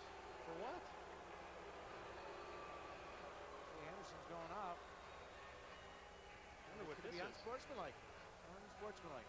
So, with all the penalties that the Wolves have taken, Jay Henderson wanted more. He got caught for calling a little bit, but just to continue my point, Sandler with a hit on Fiddler. Fiddler's head was up against the glass, trying to shake it off all the way to the bench.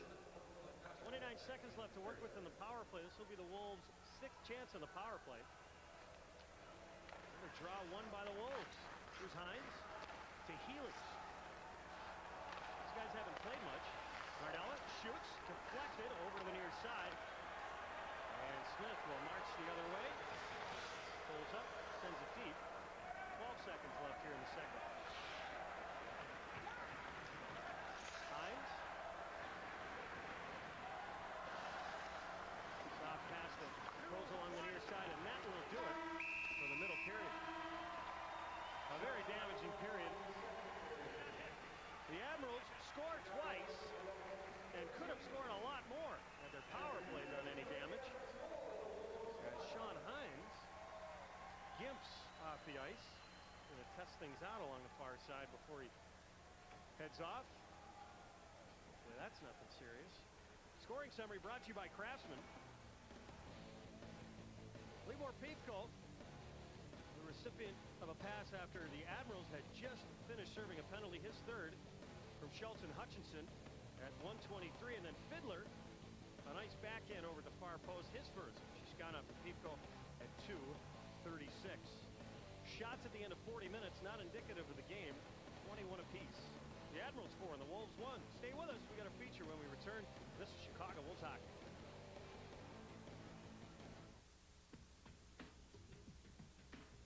Comcast is working hard, so you won't miss a moment. We're working hard to bring you crystal clear pictures with digital cable. we're working hard to bring you high-speed cable internet. And at Comcast, our promise is to continue bringing new technologies home to you first, to keep you in touch, informed, and in sync, with everything you need to stay connected, now and in the future. All from one single source, Comcast. Wayne, what's up? I'm sending a text message. You know, most people use their cell phones. Man, my wireless company never showed me how to do it. What's up next? Smoke signals? That's silly. For award-winning customer service, switch to U.S. Cellular. Yeah, because when you get a phone, they'll make sure you know how to use it. U.S. Cellular. We connect with you. Right now, get free Easy Edge use for 2 months on select plans. Do you? There are no academics to interfere with your education, leaving you free to pursue your interests. Whether it's skating, riding, or playing Xbox, just buy Do, collect points, then log on to doyou.com to redeem them for items within your chosen field. After all, education is a wonderful gift, but it's no Xbox. You know, at my Speedway, we take a lot of pride in delivering the best meal deals in town. And now, we've got a value you won't find anywhere else. Get your choice of 2 Oscar Mayer hot dogs or 2 breakfast maple link sausages for just 99 cents. That's right. Now, 2 for just 99 cents. Top it off with an ice-cold 20-ounce Pepsi from the cooler. Every day, Speedway has great values, great prices. You got my word on it. We're on your way to the convenience stores of Speedway. Speedway is a proud sponsor of the Chicago Wolves. True intensity, true heroics, true champions. A true fan reads the Chicago Sun-Times Sports. Extensive coverage from preps to the championships. Every move, every drop of sweat. The award-winning sports writers at the Sun-Times grab you, excite you, and won't let you go. Hard-hitting sports from the only team that tells it like it is. Mariotti, Tallender, Slazak, the list goes on. To subscribe, call 888-84-TIMES. True sports, true Chicago. Find it only in the Chicago Sun-Times. Very nice. Like all light beers, it's low in carbs. Unlike any other light beer, it's got the great taste of Bud Light. What we have here is a failure to compromise. Fresh, smooth, real. It's all here. The Wolves and Comcast Cable Television are teaming up to bring you televised coverage of the Wolves' entire run in the 2004 Calder Cup playoffs. Watch for these upcoming road games. If the series is extended, games 5 and 7 would be played here at the Bradley Center and are scheduled for Wednesday night and May 12th and Saturday night, May 15th. Both of those games right now are if necessary. Log on to ChicagoWolves.com for up-to-the-minute playoff schedule information. Then, check your local Comcast listings for the designated cable channel in your community. Well, the Wolves trailing the Admirals 4-1 after 2 periods here in Game 2. Earlier this week, we had a chance to catch up with members of the Wolves to get their thoughts about facing the Admirals here in the West Division Final. They got 2 really, really good scoring lines, and their third line can score too. So, but they play a disciplined system, and they come at you hard. If you turn the puck over a lot, they tend to force. They do the trapping at center ice and force and the turnovers, and they attack pretty quick.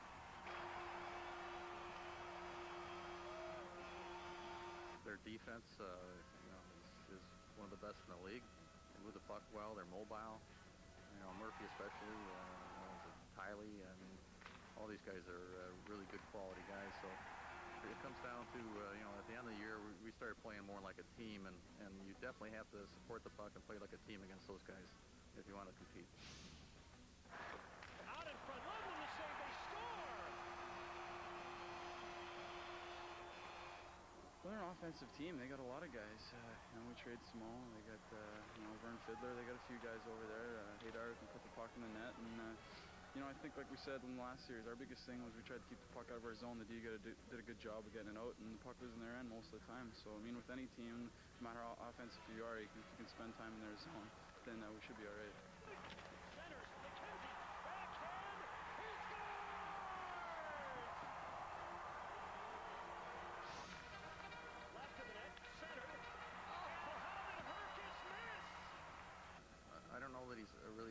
but I mean, he sets up everything. So he's a guy you got to, you know, limit his space, limit his time. Don't give him, you know, a couple seconds to make those passes because he'll make them. So, you know, guys that are checking him or the D that are you know, in the corner against him have to get on him quick and don't give him that time to pull up and look around because he'll make a great play. I think them guys, if you play them tough, I think you can get them off the game. Like last series, Picard was off his game. We didn't notice him. Here's Healy with some room. Shoots. Flaherty fought it off. The rebound he dives on. Well, he's been around the block. You know, he's an experienced goaltender. He doesn't overreact. He lets, you know, he definitely lets the puck hit him. And when he's on, there's not a lot of rebounds. When he's off a little bit, there are a lot of rebounds. But I think you got to get traffic, and you got to make sure you don't pass up shots. Centered out in front. Hines deflected. Flaherty the save. We're going to make sure we finish our checks because, you know, over the course of the series, it really wears them down. I think you noticed it in Grand Rapids. I think, you know, we hit those guys, and towards the end, they weren't moving the puck as well as they did in maybe game 1 or game 2. So that's definitely going to be a key for us. Now here's Farrell in all alone. Right of the net. Backhand left in a right pad save. Playoffs are a little bit different kind of game. Like if you're not playing well in a goal, the team can't win. So that's maybe the biggest thing. What I need to think about is my own game. McKenzie backhand. I mean, everyone's so good. Everything's so tight at this point. It's going to come down who executes better. Hines to the middle. Shoots. He scores! It's a team effort, and I love the way we're playing as a team where everybody's buying into the system, everybody's finishing their check, and everybody's excited for one another, you know, no matter if guys get points or they don't get points, and that's what playoffs all about. Got some room. Fired. They score! Sean Hines came in and ripped one. If your company is looking for a way to reach millions of consumers throughout Chicagoland, the Chicago Wolves can help you accomplish that goal. With sponsorship and marketing opportunities at the All-State Arena, in the community, and within our unprecedented 80-game television package on Comcast, the Wolves can custom tailor a program at almost any level. So join Chicago's championship team. Call Bob Welch at 1-800-THE-WOLVES. Before there's money, there's work. I'm sure Jerry will be very happy here. He's a good kid. Who did that? Jerry, stop it. Jerry, we don't want to see that. Jerry! Orchard. Jerry! Jerry! Jerry! Jerry! LaSalle, the bank that appreciates your hard work.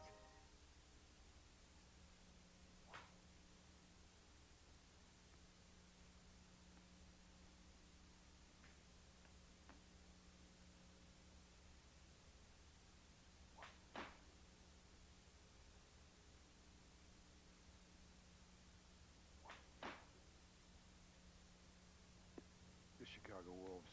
These guys are animals. See the Wolves at All-State Arena. For ticket information, call 1-800-THE-WOLVES. Attention, shoppers. We have Chicagoland's best produce because it's always fresh. Fresh like a Chevy Impala sedan with best-in-class highway fuel economy. Nice. The word is out. On a 2004 Chevy Impala, get 0% APR financing for 60 months for qualified buyers. Or choose $3,000 cash back. Is that guy gonna smell every cantaloupe? Looks like it. You don't want that one. Okay. Meet Bob Keselowski, NASCAR owner and crew chief. When you race trucks, eventually you're gonna run into something. When that happens, Bob knows what his weekend project's gonna be. Using high-performance Craftsman tools to get his truck back on the track. We're out here to win. We won't let a little thing like a wall get in our way. Craftsman has the right tool for every project. The official tools of NASCAR. Craftsman. At Sears. You know, the customers at my Speedway are always on the move. So they come to depend on me for always fresh coffee and great tasting sandwiches. And right now at Speedway, get your choice of 2 Oscar Mayer hot dogs or 2 breakfast maple link sausages for just 99 cents. 2 for 99 cents really is the best meal deal in town. For breakfast, lunch, or dinner, we've got a 2 for 99 offer you can't afford to pass up. Great values, great prices. You've got my word on it. We're on your way to the convenience stores of Speedway. Speedway is a proud sponsor of the Chicago Wolves. On the out-of-town American Hockey League board, brought to you by Chevrolet. Only one other game going on. Wilkes-Barre and Philadelphia tied up at 2 in Game 2. They're heading up to overtime in Philly. In the other series, Hartford swept Worcester 4-0 after winning the other night in triple overtime. And Rochester with a stunning 2-0 lead over the division champion of the North, Hamilton. Here it's the Wolves trailing the Admirals 4-1 in Game 2. Stats and highlights when we return. This is Chicago. We'll talk. Order up. What's the matter, baby? My girlfriend, Aisha, she left me. Oh, that's skinny. She took my appetite and my ability to love. Baby, here, try your sandwich with a Pepsi. You got what I need. But you... So tell me what you think about my Isaac and player. Sandwiches need Pepsi. It's the cola. Looking your best makes you a winner. You stand out from everyone else with a look that's all your own. It means settling for nothing less than the best quality. By looking to a proven leader to give you the fit, fabric, and performance that says it all. Hart Schaffner Marks. When it comes to looking your best, winning is the only thing. Hart Schaffner Marks. Try one on and feel the difference. At Nordstrom. I have so many people to thank. All those folks behind the scenes who work so hard to make my life a little bit easier. Jason, Claudia, Allison, making those amazing deals. And I'm talking deals. I mean, this baby saves people a whole lot of money. Yes, ma'am, that's what we do. This preferred card is a really beautiful thing. For great value, Jewel, helping make your life easier. Gotta stop doing that.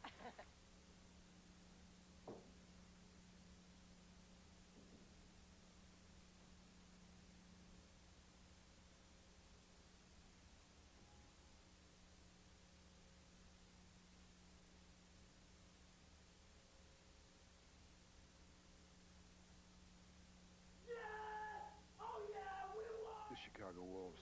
These guys are animals. See the Wolves at Allstate Arena. For ticket information, call 1-800-THE-WOLVES. Here's a question. If you needed your insurance, who would you call? Not the name of the company, but the name of the person. You've got 2 seconds. Coming up blank? You may want to consider Allstate. You'd have a local agent you can count on. A licensed professional whose name you know, not just a number. You deserve a relationship with a real person. That's Allstate stand. Are you in good hands? True intensity, true heroics, true champions. A true fan reads the Chicago Sun-Times Sports. Extensive coverage from preps to the championships. Every move, every drop of sweat. The award-winning sports writers at the Sun-Times grab you, excite you, and won't let you go. Hard-hitting sports from the only team that tells it like it is. Mariotti, Telander, Slazak, the list goes on. To subscribe, call 888-84-TIMES. True sports, true Chicago. Find it only in the Chicago Sun-Times. 4-1 here at Bradley Center after 40 minutes of play, and our second period highlights are brought to you by Speedway. The Admirals had plenty of power plays, and they got lucky. On a penalty kill, Smith came out of the box, ends up having a 3-on-1 situation, and what a shot that was from Pivko. I thought he put himself a little bit too far, but he was able to find the top shelf on Kari Lettinen on the glove hand side and the short side to make the score 3-1. A delayed call on the Wolves. Another odd man situation. Fiddler moves in, drives in, a beautiful pass to him, and went onto his backhand, in tight to the crease, and scores to make it 4-1. Fiddler's first from Shana Pivko. Stats after 2 periods brought to you by Pepsi. The shots have evened up at 21 apiece. The Admirals outshot the Wolves in the second 14-8. They did it thanks to a ton of power play chances. They had 3 two-man advantages and still couldn't score. They are 1 for 8 on the power play. The Wolves have their only goal on the power play. They are 1 for 5, and they will start this period with a minute 31 on the man advantage as Henderson is the box. The Wolves have won majority of the faceoffs, and the scoring chances are dead even. Wade Flaherty quietly having a big game. Yes, he certainly is. Curtis Murphy, what's he done lately? Well, he's won the MVP of the defense, the Eddie Shore Trophy for the last couple of years. And there's a couple of other guys that have won that award consecutive years. John Slaney, 01 and 02. Dave Fenvis, a former teammate of mine, way back in the 70s, believe it or not. There was hockey in the 70s. 88 and 89. And Terry Murray, 78 and 79. I think that was with the Maine Mariners, wouldn't it have been? Ladies and gentlemen, your Maine Mariners. Yes, I did. And Curtis Murphy, the one thing about him, he's very small in stature, 5'8", 185, and that's probably stretching it. He has only missed one game in the last 3 years. For his size and the way he plays, it's pretty good. He's been very productive. He's been a winner. I mentioned last game, 97, he won with North Dakota in the NCAAs, and he won in Orlando in 01 with Peter Horacek, and of course last year in Houston. The Wolves get 1 for 5 on the power play. Malte has that goal from Corso and Santala. At the time, it tied the game up at 1, but Dar scored a late power play goal as the Wolves took an untimely penalty. Heathcote and Fiddler scored the second, and that is where we stand. Here's Malte firing, and Flaherty made a great stop. What are the Admirals doing there? Here's Foster. Malte, now Corso tries the other side. Malte, Foster, fires over the crossbar. Hines. Puck bounces by him, and that's deflected by Darts back into the Wolves' end. Malte. Hines drives the puck into the corner, chases Schultz. Punched down the length of the ice. 40 seconds left on this power play. The Wolves looking to make some changes. There's Foster. Only 1 assist in the postseason. Corso, offside. Well, an early chance. Boy, what a swing that would have been. Because it was so early, the Wolves got the puck down in the offensive zone. Steve Malte, he fires a quick shot, but it's right in to Flaherty. If he goes a little bit further to the left, I think he's got a goal. He's not got a great angle, but just glances off the pads of Flaherty. And what you mentioned, it looked like they were all over the track in their own zone, the Admirals, and Wade Flaherty actually was not ready for that quick shot either. Not just that you get goals, it's that you get goals at the right times. And that would have been a big one, but the Admirals have made the timely plays, and they have the lead. Darnell. Swanson springs Hoggett. 10 seconds left on the power play. Hoggett bats it into the corner. Darnell. Now Bobby. Swanson. Back of the net. Centered. Fired. Flaherty to save. Held in by Hoggett just for a second. Now racing the other way is Henderson out of the box. And Lutton took that one up high. Well, he was handcuffed, but got his arm up and took the puck and held on to it. No rebound whatsoever. And at the other end, a nice little dish to the front. And another huge stop for Wade Flaherty. Very deep in his net. Here's Henderson's shot going down the left wing, coming out of the penalty box. And Lutton does an excellent job of holding on to that. Now down low, Brian Swanson finds the late man coming in the slot. And not a good shot. Opposite direction by Bobby Nardella, but Flaherty, deep in his net, as I mentioned, was able to move his right leg out in the butterfly and stop it. Flaherty banks it to Safronov. It's reversed. Oster comes in to try and poke it free. Back into the Wolves zone it comes. 2 minutes gone by here in the third. 4-1 Admirals. McKenzie takes off a Farrell check. Drives it in. Back of the net. Urema. Back of the net now Blotny. Blotny shoots. Flaherty to the save. And Urema was tied up. The Admirals change. Here's McKenzie. Right wing right on Weaver's tape. Weaver tried to go to the middle. Hold it in for a second. Safronov pops it back into the neutral zone. Over too many lines. Weaver plays the puck. It's okay. And he left it for his teammate who was on the opposite side of center ice. Passing the two-line passes.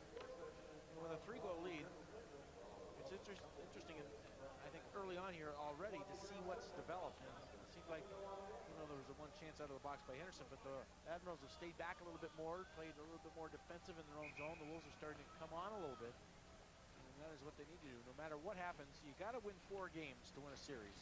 whether it takes you 4 games or 7 games. The Wolves need to change the momentum, swing the momentum in their favor, take this period and play as hard as possible, even if they do lose. But take this period away from the Admirals, take some advantage going back home. Game 3 tomorrow in Chicago. Hines gets some help to Malte. Around to the far side. Sanford hit, even though he didn't have the puck there by Murphy. Murphy trying to work him over. Malte spins around some of the traffic. Shoots. Flaherty the save. Smith got cranked into the net. Eco taking a chop from Santala. Eco, 2 of the 4 tonight. Gave it away. Weaver steps up. High slot, Malte. Over to the near side for Corso. Back of the net, Zanin. Now Stewart. Pin. Shkana doesn't get it out. Hines shoots deflected. Flaherty the save. On a nice redirection there by Stewart. Hines got slashed after he released the puck, and he knew there was some traffic in front, so he just threw it blindly, and Stewart was there facing Hines. A nice little deflection through his legs. Beautiful. Flaherty with nobody around. To the left of that puck spurts, there might be an opportunity, but nobody around, so he gets down low, gets his paddle on the ice, and soaks it in for a whistle. Well, the scouting report on Wade Flaherty is pass it by him. That he's old. Pump fake and go upstairs. Well, Stewart able to do that in game 1, and who scored? In the slot now, Stewart. Backhand. Flaherty may have stopped that. Shot out in front. They score! A deflection maybe by Aaron Keeley. And the Wolves have cut the lead in half. I think it's Brian Swanson. Might just lean a little bit towards the goal. Stretches out with his stick and redirects the puck, and then surprises Flaherty. And here's what I was just talking about. I think the Admirals are sitting back, and here come the Wolves. They're coming at them. Excellent move at the blue line to win the battle by Foster. Stewart, a hard move towards the net, gets taken out, but there's a little play right towards the net, and I think Swanson just touches the puck. He's got Schultz on him, but he's got one hand on his stick. There's a little redirection that fools, or he eludes at least, the goaltender and scores. Well, I think you'd like to get a goal in the first 5 minutes. The Wolves do it in the first 4. It's a 4-2 game now. Hardest lead in hockey, 2 goals, right? High slot Upshaw. Brings it out to the neutral zone. Auger. Got it back in, gloved by Schultz. The Wolves changing. Back of the net now. Hines. To Maloney. Over the red line. Corso, he's in. Backhand. Flaherty the save. Send into the neutral zone. Urema bangs it in and around. He's making some more changes. Skips back to the Chicago end. Claude Noel will change it up as well. Hines. Lotney. Lotney. Speed broken up. McKenzie tosses it in. Loved by Safronov. Now Farrell. Lobs it into the seats. Just over 5 minutes, plenty of time. You score a goal every 5 minutes, you're going to win the game. And it looks like Curtis Foster's going to get credit for this goal. And I really didn't see him around the net. What's he doing up there anyway? But no, a good play by Carl Stewart. And Carl Stewart here holds on to this puck after it is blocked by Fiddler. There's Foster to the right of the goal. Maybe even Greg Hogger threw that back. And Foster, I guess, gets a piece of the puck somehow. I don't know. He's been getting credit. I think the offensive officials have gotten it wrong. Again? Again. And we'll have a stop and play with 14:48 left here in the third, but the Wolves get on the board, and can they continue that sustained pressure? We believe that Brian Swanson gets the goal. Yeah, I believe it was Brian Swanson. He's got a man on him. It's Ray Schultz, the captain, but I think he reaches out with his stick right there and redirects it. Yeah. He didn't even get the assist right. That's Hoggood, who shovels it out in front. They didn't get anything right on that. Letman with a stick save. Zannon's stick shattered. This one batted out of midair by Henderson. This will bring the face-off. Where? On the ice. Out at center ice. Thank you. Maybe it would go all the way down.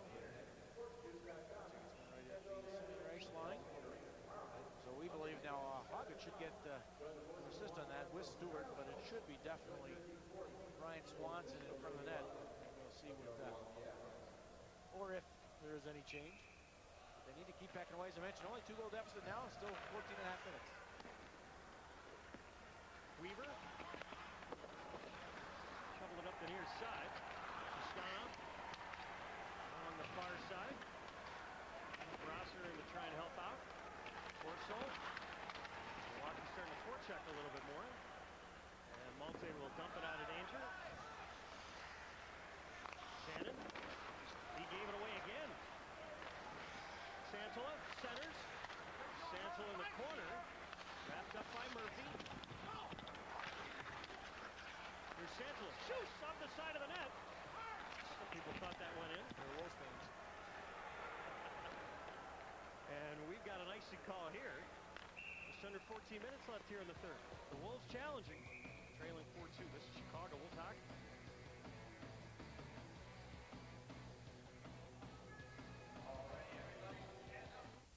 Hi, I'd like to order a deep dish. How about the new Chevy Malibu instead? Oh, what's on that? A tilt telescoping steering wheel, flat fold front seats, CD player. What? The word is out. Get 0% APR financing for qualified buyers or $1,000 cash back on Chevy Malibu. Is my order ready? Oh, yeah, that's right out front. I ordered a pizza. You'll like this much better. We ate your pizza. If your company is looking for a way to reach millions of consumers throughout Chicagoland, the Chicago Wolves can help you accomplish that goal. With sponsorship and marketing opportunities at the All-State Arena, in the community, and within our unprecedented 80-game television package on Comcast, the Wolves can custom tailor a program at almost any level. So join Chicago's championship team. Call Bob Welch at 1-800-THE-WOLVES. Wolves fans, log on to collarcup.com for the latest playoff news, stories, and stats. Remember, you can purchase playoff tickets by calling 1-800-THE-WOLVES or by visiting the All-State Arena box office. Collar Cup 2004. The cup is ready. Are you? Lots of Wolves fans in attendance. That's why that last attempt by Santola hit the side of the net. There was a bunch of people jumping up, but they all had Wolves jerseys on. Well, Greg Zannon's been on the ice 2 times here early in the third period, and each time he has given it away badly in his own zone. And they are going to change it up. I don't even know if they looked at it. I think they just heard us. But it's like being official, isn't it? Swanson in the corner. Now Healy centered. And it's taken out of there by Wyatt Smith. Foster fell down. Stewart comes back defensively. We saw a lot of Wolves have that problem there in game 1. Foster in particular has had that problem since he's turned pro. Stewart squeezes the puck down low. Schultz. Notice he's not out there against Malte's line.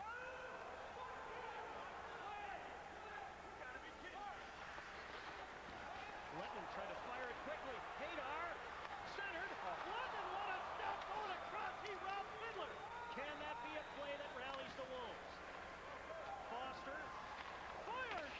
And that one flew by the blocker of Flaherty. It may have knuckled. Here's Santola in to dig along with Big Steve and Bobby.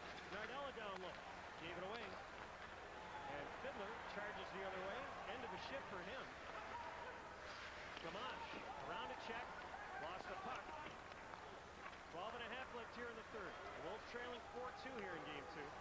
Nardella through the middle. Fires way into the seats. So high it was over the netting. Behind the goal. Well, what a stop by Kari Lettinen. I would think if the Admirals score on this, it might be lights out. But he, of course, no quit whatsoever. And right after that, it's Curtis Fox with a rolling puck. He releases it. Oh, Wade Flaherty missed that puck. You can tell just by the look and the expression. The shoulders went just by the crossbar. And at the other end, a nice play by Hadar. Fiddler thought he had a goal. But Lettinen pushing off from his left, very difficult to do to get all the way across like he did. And he threw that right pad out, made a brilliant shot. Hines fires it off the leg, back to the net. Frana brings it around. And Weaver tried to knock it off the shelf, couldn't. Henderson gave it away. The Wolves 4-on-3 if they hurt. Block it.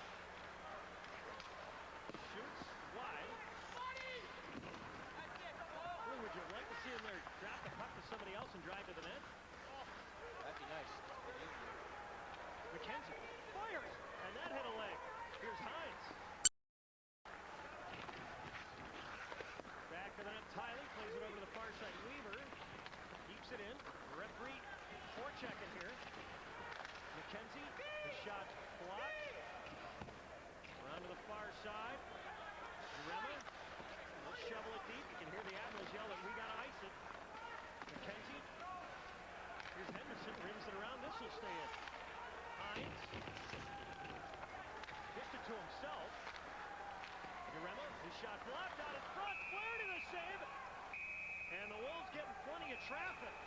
Well, that's what they definitely need to do. Looks like Wade Flaherty slow getting up here with that traffic. Hines driving through the crease along with Blotny. And what a play by Sean Hines. I think a fortunate bounce or two. It's almost like a pinball effect. The puck goes in the Wolves' favor. But he tries to pass it to himself. Remember, gets the puck through, hits a couple of players in red jerseys in the Admirals shin guard, and actually goes right back towards the goal. And Blotny's there. Hines is driving through. Stewart's there. We're going to watch Blotny in front get cross-checked by Tiley and then drive back to the net. Put himself in good position. And he just doesn't get the handle. We got an elbowing call, I think, on Safrana. So the Wolves will head to the power play. This will be their 7th chance. And boy, would a goal here change the complexion of this game. Certainly would. There has been a different look from the Admirals. They've been sitting back, and the Wolves taking advantage of that. Sano will take the draw. The Wolves have dominated in faceoffs. Smith wins this one, but he can't do anything with it. Corso lost his balance. The puck stays in for a half second. And now Piepko with it. Shovels it back of the net. Wolves have a power play goal tonight from Malte. It's third of the playoffs. He leads the team with 6 points. Back of the net, Flaherty stops it, fell down, it's rimmed around. Nardella keeps it in. Jams it back of the net. Santola, now Corso. Santola, Corso, Malte will in a room. Foster. Nardella. Foster, play to keep it in. Nardella, back of the net, popped by Corso. Malte, help from Santola. Wolves on the perimeter. Foster, Nardella, shoots, blocked. 1 minute to go on the power play. Nardella, lost it. It comes out to center ice. Here's Malte. Brings it in. Santola now at the point. To Malte in the corner. Center, Santola. Looking around, he's got Malte back door. And Malte fired it wide. That almost got through. Hines fires. Flaherty a stick save. Corso. And redirected over to the near wall. Hines now. For Nardella. Hines. Malte camped out in front. Flaherty doing battle with it. Santola. Rink wide. Centered. Over to the near side. Flaherty's out of position. Nobody spots it. Oh, and the puck comes out. And then Hines has to motor back to keep it away from Wyatt Smith. Well, Wade Flaherty was all caught up with Steve Malte. And I mean caught up. He was trying to defend, hold on to Malte's stick, and actually put himself into a bad position. The Admirals kill it off, but the Wolves generate a couple of chances. Here's Healy. Just offside is Stephen Bobby. 9 minutes left here in the third. It's heating up. The Wolves trailing 4-2. This is Chicago Wolves hockey. All right, fans. Roscoe over sections 213 and 214. I lost my sight in 1986. When I decided to make furniture, some people thought I'd lost my sanity too. But in my mind's eye, I can see where I'm headed. Without Craftsman Professional, their most precise tools ever, I can't get there. I like to say I lost my sight, not my vision. Down the line, left side, shoot, they score! Need a reason? We guarantee next season. Lock in choice seats for championship hockey next season with a limited time special deposit price of only $11 per seat. Centered! Blasted, what a stop! Purchase your tickets, and if the NHL season does start as scheduled, you can return them for a full refund, guaranteed. So don't get locked out. To take advantage of this offer, call 1-800-THE-WOLVES. The Chicago Wolves simulcast may not be reproduced or retransmitted without the express written consent of the team. No unauthorized use is permitted. Judd, the power play very effective, but not effective enough. They really needed a goal there to maybe help them out with just under 10 minutes remaining. But they moved it around nice and had their chances. Some good quick plays. Corso down to Malte. He just did not spot it at the last second. It went off the toe of his stick. A gaping empty net. Prior to that, Malte goes back against the grain. Flaherty moving from right to left, and I think Steve Malte just mishandled that puck. It was a firm pass. He went back to where Flaherty was. Another nice face-off win there by Swanson against the veteran Tony Herkus. This one hops over to the corner. Schultz. Onto the near side of Hoggett. Aim very low to try and keep it in. It just hops out. Called by Jay Jacobs, actually linesman there. Not in favor of the Wolves. Joe Dependent had to hustle across. I thought he shielded the puck and almost kept that play alive and in the offensive zone. Swanson wins another face-off. DePenta, pass hit his skate, and here's trouble. Puck hops on Upshaw, and he got topped by DePenta. Hoggett flips it into the right corner. Stewart, back of the net. Now Healy, Stewart, centered. Darsh throws it out of danger. Foster to Swanson, looks up, brings it in, left of the net, poke check by Hutchinson. Inside, Upshaw, rolls one out to center ice. The Admirals are back on their heels, 8 minutes left here in the third, and the Wolves have enough time. And can they get enough by Wade Flaherty? Try and tie this thing. Lawton shoots. Flaherty was saved. Rema back of the net for McKenzie. They cycle. Now blocking. Back of the net, Urema. Blocking. Shoots. Flaherty with stick save. Urema. Sent around to the far side. And down the length of the ice. Ella will get there ahead of Gamache. He chases him back of the net. Takes him out of the play. Nardella threw a check. Through another. Left of the net. Into the slot. Fired. Flaherty the stick save, and he is forced to hold on to it. Simon Gamache, I was watching. Every time the Admirals got possession, they just dump it out. And then when they were forcing, it was only a one-man forecheck. And this is the first time the Admirals actually tried to put a little pressure. It was Simon Gamache who gets caught deep in the zone, and Nardella beats Fiddler on a check. Moves down the boards on the left-hand side. Has Safronov come towards him, so he throws it quickly to the slot. There's a couple of bodies there. Urema gets the puck and throws it immediately through Tiley. A big screen. And Flaherty again down in that butterfly, that same position we've seen for a couple of games, makes a stop. 12 shots this period for the Wolves, 33 for the game. Oh, Corso wins this one so clean it goes all the way back into the Wolves' end. I don't know if I've noticed a game this year, Billy, where the faceoffs have been so one-sided. But despite that puck possession, the Wolves trail. Malte, a drop for Hines. Fires! And that one deflected by Corso.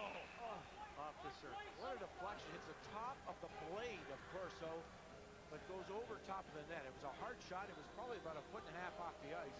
Not an easy puck to deflect. Good movement up the ice through the neutral zone. Malte, a little pass back. Hines steps into it. There's a shot. What a redirection that was.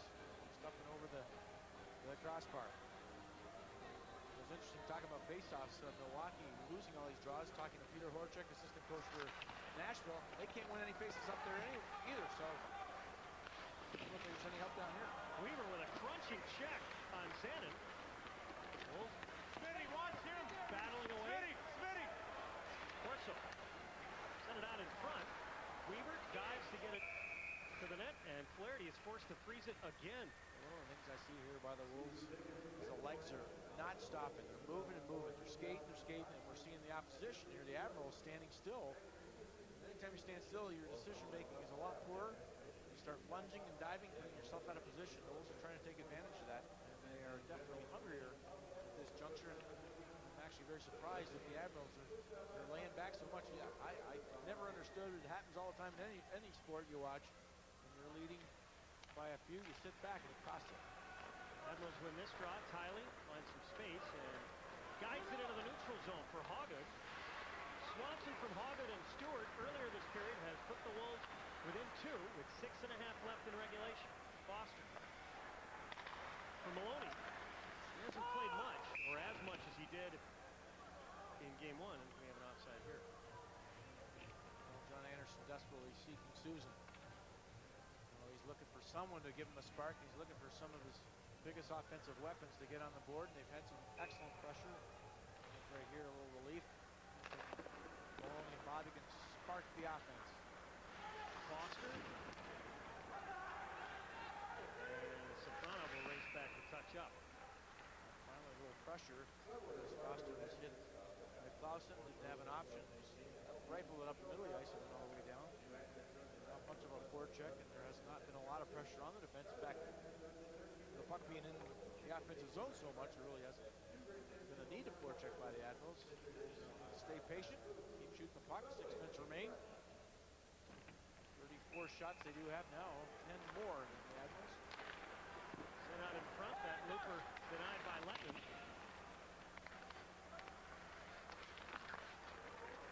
Hines pulls it out of there, and here's the race the other way. Around a check, over the line. Really nice shot to stay on side. Hines back to the net. Now Stewart. Helped by Swanson. Swanson. In the corner. Gets a pick. Swanson. Unfortunately, it deflects out to center ice. 5.5 left here in the third. 4-2 Admirals. Trying to take a 2-game to-none lead in this best-of-7 series. Game 3 tomorrow in Chicago at 7 o'clock. I'll have it for you here on Comcast. Those lose it at the blue line. Hutchinson. Knocks it into the corner, and he'll change. Here's Hines. Backhands one out to center ice for Healy. 1-on-2. Healy pulls it to the corner. Now Gamache can't get it out. Foster moves in. Fires! Clear to the save. Rebound. They score!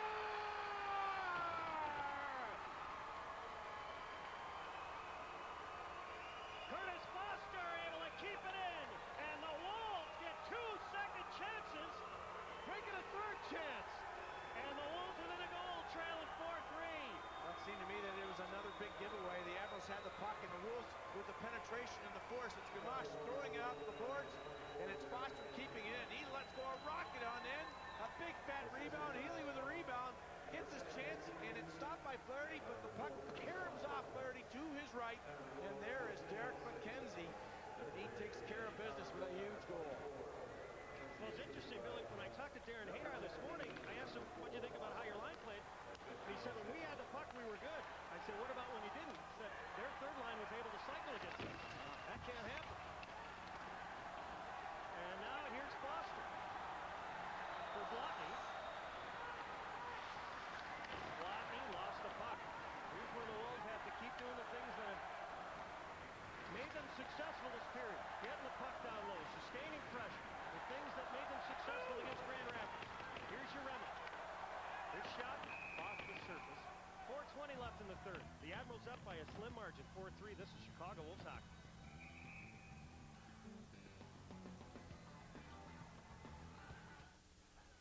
It's improv. Just shout out a thing. Chevy Trailblazer's unsurpassed standard horsepower. Something else. Yeah. The available DVD entertainment system. Hey, nice. That's a killer. The word is out. It's Truckfest, and that means you can use bonus cash to get $4,000 total cash back or 0% APR financing for 60 months on the 2004 Chevy Trailblazer. How about an axe? Go to your local Chevy dealer. Nothing? Messenger pigeons, Larry? Well, my wireless company's been dropping a lot of my calls. So this is how you call people? It's more reliable than my network. Conference call. For award-winning customer service with a network you can rely on, switch to U.S. Cellular. So when you call someone, you'll actually be able to talk to them. U.S. Cellular. We connect with you. Right now, get free Easy Edge use for 2 months on select plans. 4-3. You never know now. What a great comeback this has been so far. Determined comeback. And I said it once before, I'm actually very surprised. It seems like Claude Noel and his club, he's put on his defensive players. They played in a bit of a shell. They haven't forechecked. And the Wolves are hungrier. And they're getting the puck deep, and they're outworking the Admirals, and that's why they're getting their chances. I said stay patient, Judge, and they have. Now they're only 1 down. 36 shots for the Wolves. 15 this period. The Admirals 25 for this period. Santel in for the faceoff. wins another one. Hines around to check. Right of the net. Centered. Clear to the save. Rebound. And here come the Admirals with a ton of numbers. It's a wave of red. Murphy centers and throws into the corner. See a White, though, coming back hard. They took away that 4-on-1. Ended up being a 2-on-1, no shot. Let's turn it over, and Fiddler tries to get it deep. He's looking to change. Corso around to check. Lost it. Wyatt Smith. Tripped up. And hit there from Hines. Oh, and Corso took a stick behind the play. The referee does not spot it. He's got to get back into the play defensively. Otherwise, the fire drill begins.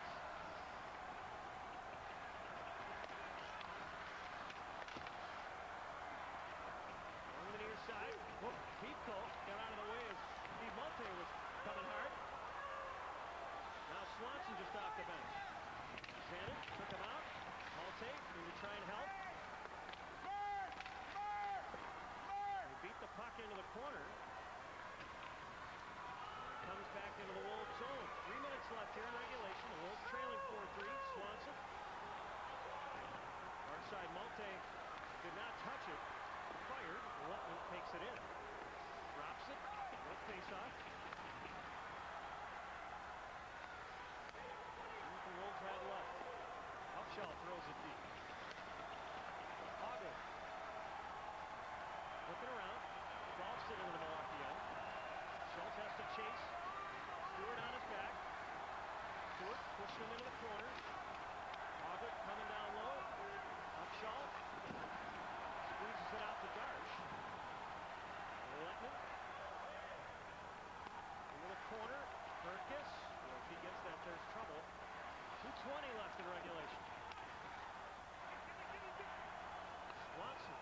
Not an Ardella. Back to Swanson. Nifty pass through the middle. Flotny. Weaver going to the front of the net. Flotny shoots. Flaherty to the save. Rebound. And Flaherty sucks it in. Well, after that shot, the Wolves still going towards the net. Was it Weaver that it hit? On the rebound off Flaherty. And almost surprised Flaherty.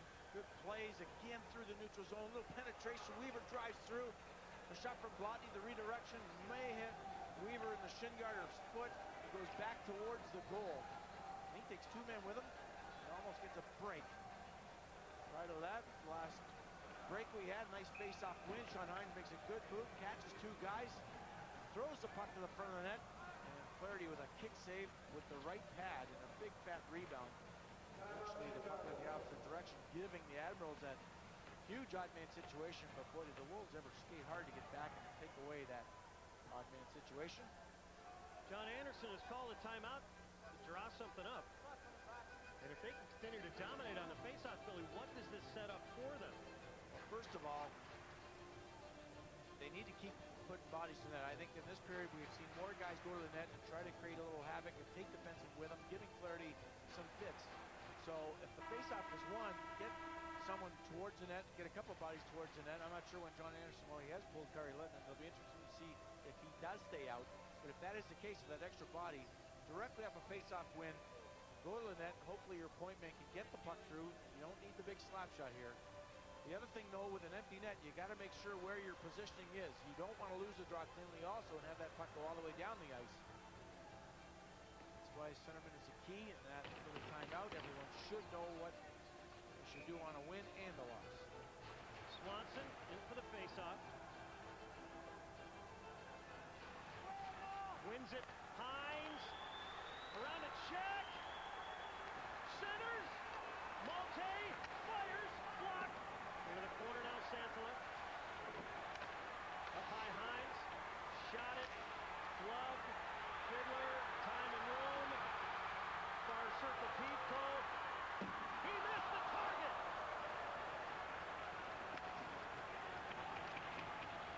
Minute and a half remains in regulation.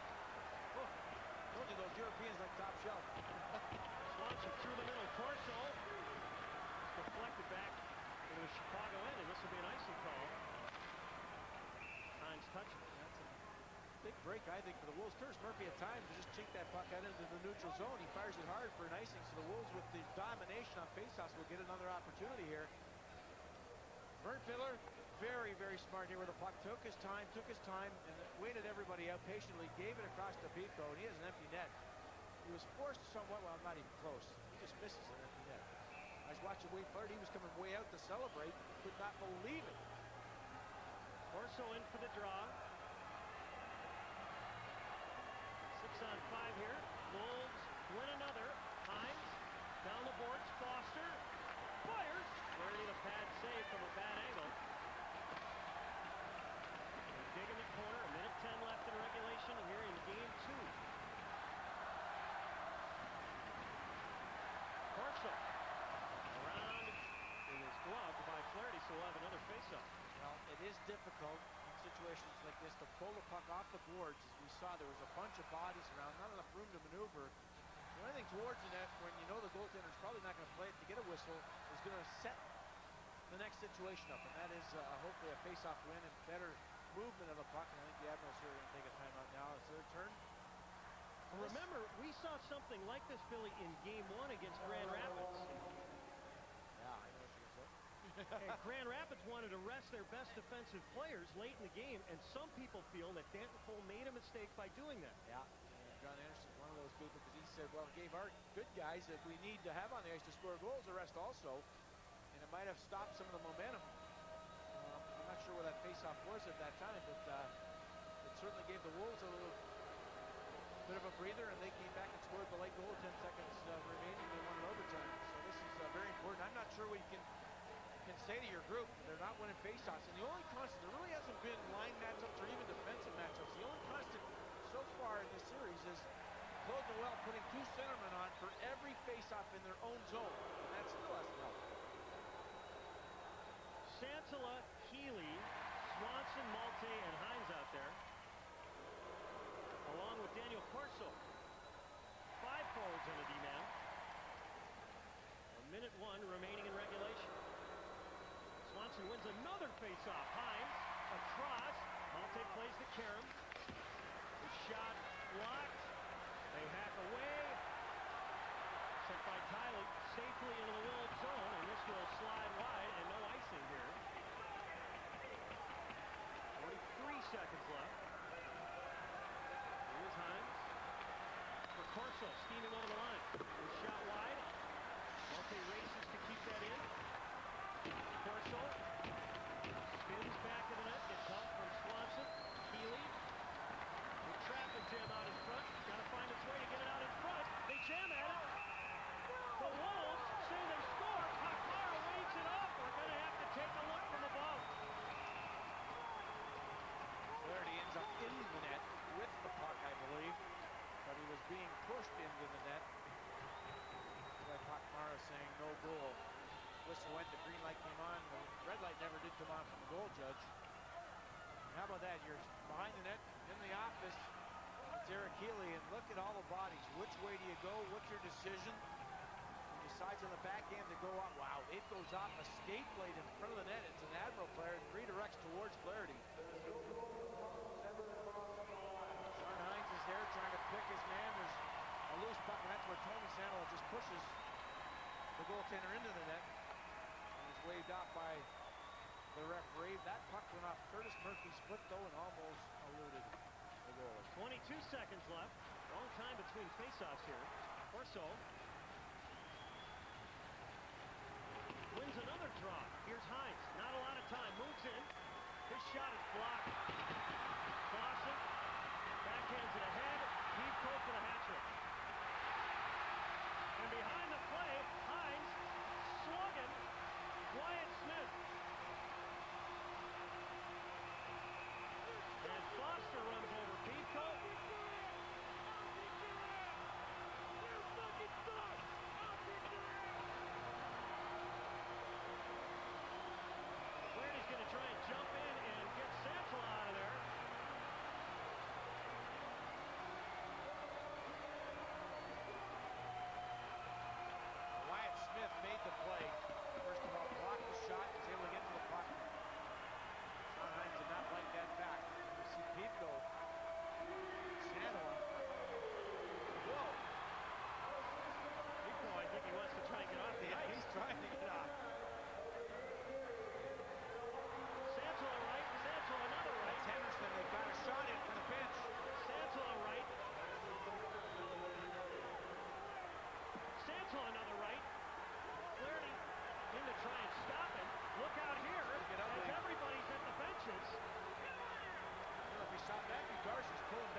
chanting for that. I don't blame some of the stuff. Now there's a good block.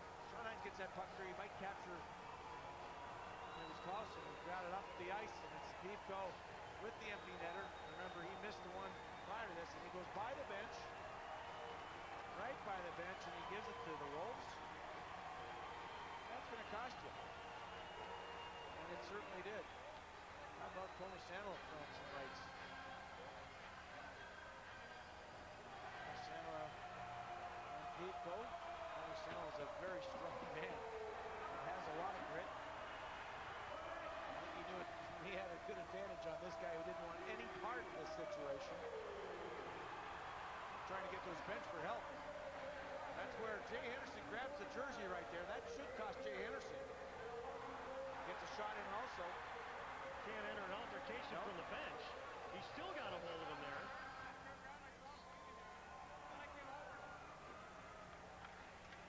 Watch here, people look up at the scoreboard, see the score. Tomasano came in and said, yeah, take a look. We're going to get a little leather sandwich. Ray Flaherty, knowing that there were 6 bodies on the ice for the Wolves, he comes out. There's the old taunt towards the bench. Not go unnoticed. So it sets the tone. Remember, we still have 11 seconds left. And keep in mind, these two teams are going to hook up in Game 3 tomorrow in Chicago. And Billy, as a guy who played, if your teammate did that, what was your reaction on the bench? Well, first of all, you don't like to see that. It's a long series. It's a 7-game series. It takes 4 games to win. And when you start doing that silly maneuver that this young man just did, it only stirs the pot. And it brings out the emotion to the opposition. And I'm sure as a teammate, someone will take him aside if it's not the coaching staff. Some of these players that have been around for some time, they're going to have a little talk with this guy. That's something you do not want to have happen. If it's the 4th game and they're winning 3 games to nothing, it's a different story. But this is only the 2nd game. It looks like it'll only be 2-0.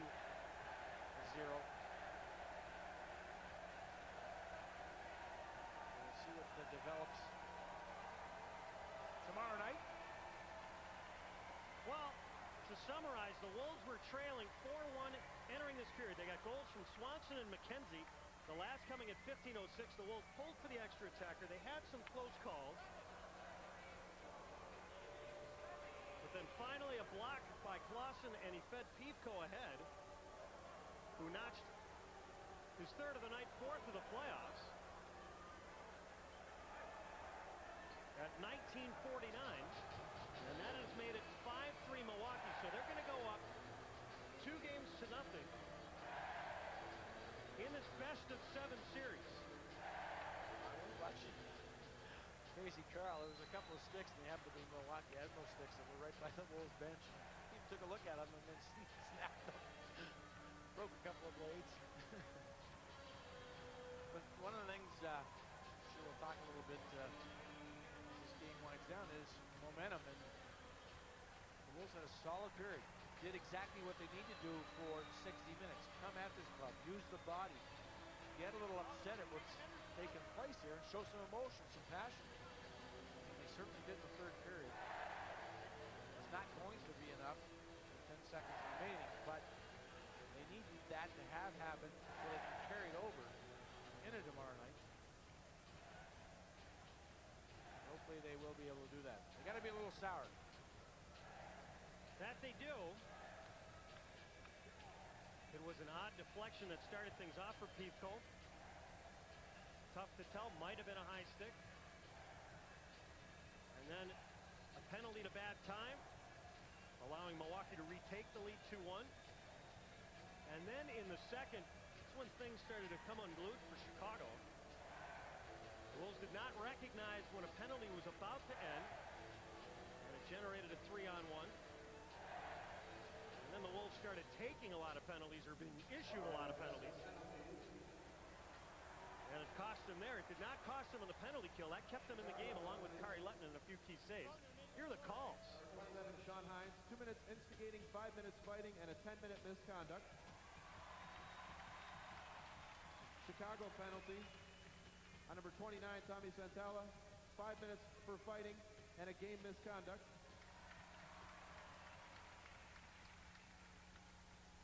And Chicago penalty on number 6, Carl Stewart, 10-minute misconduct. Time of the penalties are 19:49 in the third period. Milwaukee Admirals penalty, number 17, Wyatt Smith. 5 minutes they were fighting. Milwaukee Admirals penalty, number 41, Jay Henderson, 2 minutes for roughing, a 10-minute misconduct, and game misconduct. And Milwaukee Admirals penalty on number 33, Wade Flaherty, 2 minutes goaltender leaving the crease. Time of the penalties are 19:49. Let's do it one more time. Chicago penalties, number 27, Hines, 2 minutes instigating, 5 minutes fighting, and a 10-minute misconduct. Chicago penalty, number 29, Santala, 5 minutes for fighting and a game misconduct. Chicago penalty on number 6, Carl Stewart, a 10-minute misconduct. Milwaukee penalty on number 17, Wyatt Smith, 5 minutes fighting. Milwaukee penalty number 21, Jay Henderson, 2 minutes roughing, 10-minute misconduct, game misconduct. And Milwaukee penalty on number 33, Wade Flaherty, 2 minutes goaltender leaving the crease. All penalties are at 19:49. So Jay Henderson got all those penalty minutes from the bench. He got caught 2 minutes, 10 minutes of a game misconduct. Getting into the altercation with Tony Santala. But how about Libor Pico didn't even get a penalty? Nothing.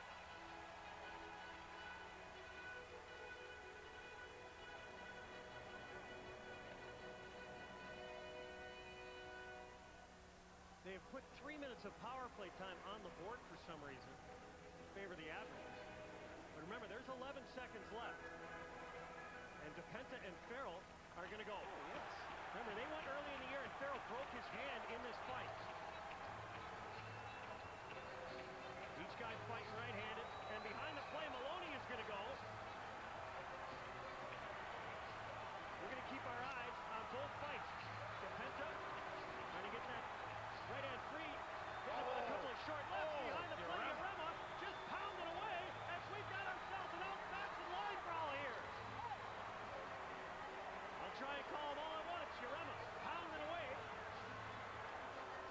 I think that's Tony Herkins trying to do his best to take Yarema down. And Maloney is just pounding away on the Admirals along the far side. DePenta and Farrell still spinning around. I believe that's Shishkanov. Not 26. Oh, Rossiter just pounding away with Ray Schultz. They're going to go at it again. Or are they? The linesman separates him. Farrell with the right hand. Farrell doesn't want to keep going. He goes for the one-arm takedown. And we still got 8 seconds left.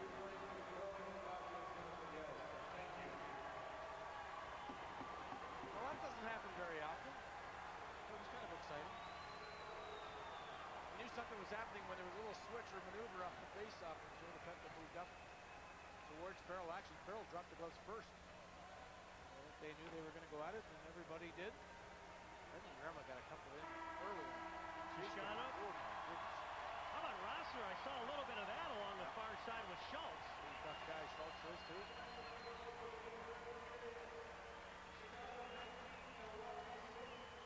They're going to end the game. They're going to end the game, which I think is a smart decision at this point. It is going to end a 5-3 final in favor of the Admirals. But I think Libor Pico may have just put his hands in the beehive. Because Milwaukee could have just sauntered away with a victory. Gone back to Chicago with the Wolves, hanging their heads. Instead, he raised their blood pressure, and he got a team incensed.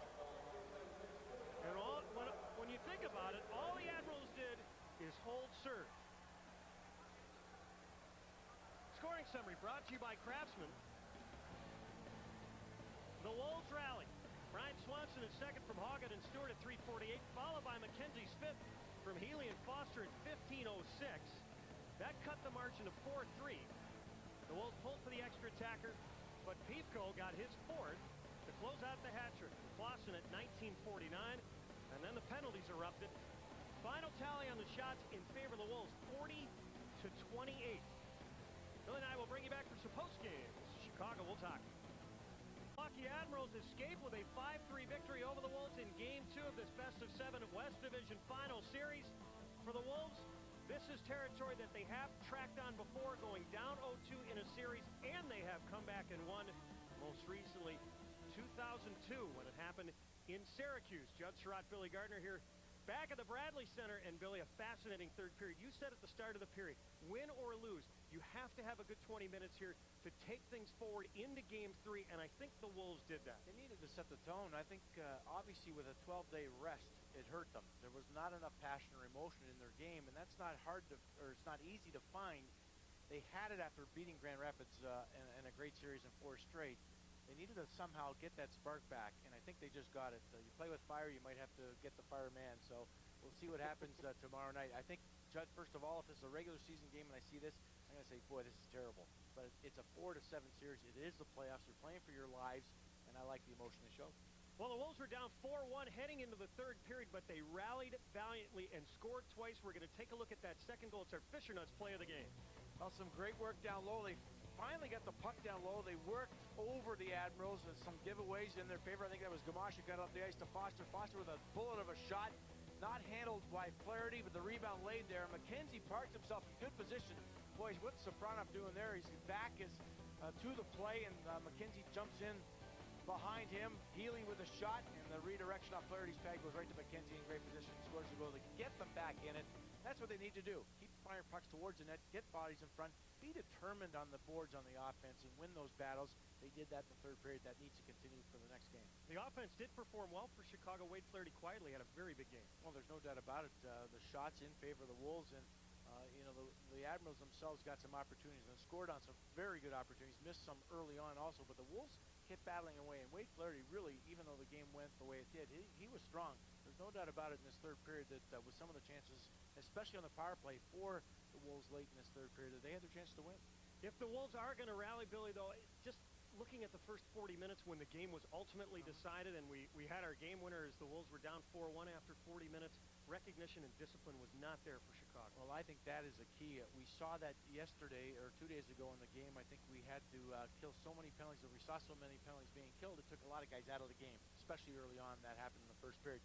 In tonight's game in the second period, the same thing did happen, and you can't have that. You're gonna get penalties. There's no doubt about it. Hopefully that's part of the emotion, and you have your guys kill off. That will give you momentum. But when you take continuous penalty minutes, the same guys are on the ice. You're good players that need to get on the ice to score goals, get out of that rhythm, and it's very difficult to get back in it, and that's what they need to stay away with. I want to see the emotion. They're going to take some penalties, whether they're roughing or tripping or whatever. Kill those small ones off and go on from there. But that didn't happen in the 2 games. They got themselves into a bit of a rut at times, and that hurts. The Wolves a perfect 2-0 at home in the playoffs, and during the regular season, they were the best club in the American Hockey League on home ice, and that's where the next 2 games will take place no matter what. The series will shift to the Allstate Arena for Games 3 and 4. Tomorrow is designated as home playoff Game C and gets underway at 7. This Monday is home playoff Game D and is also set for 7 p.m. For individual game tickets, stop by the Allstate Arena box office before either game or call Ticketmaster. For more information or to order playoff flex packs or group ticket packages, call 1-800-THE-WOLVES. Remember, you can watch every Chicago Wolves playoff home and road game exclusively here on Comcast Cable TV. The audio portion of our telecast is also available on the web at ChicagoWolves.com. Log on and click the microphone icon and follow the link. For Billy Gardner and our entire crew, this is Judd Surratt saying so long from the Bradley Center as the Admirals take Game 2. 5-3, they take it 2 games to none lead in the series. But we will see you for what should be a great game tomorrow at the Allstate Arena. Good night.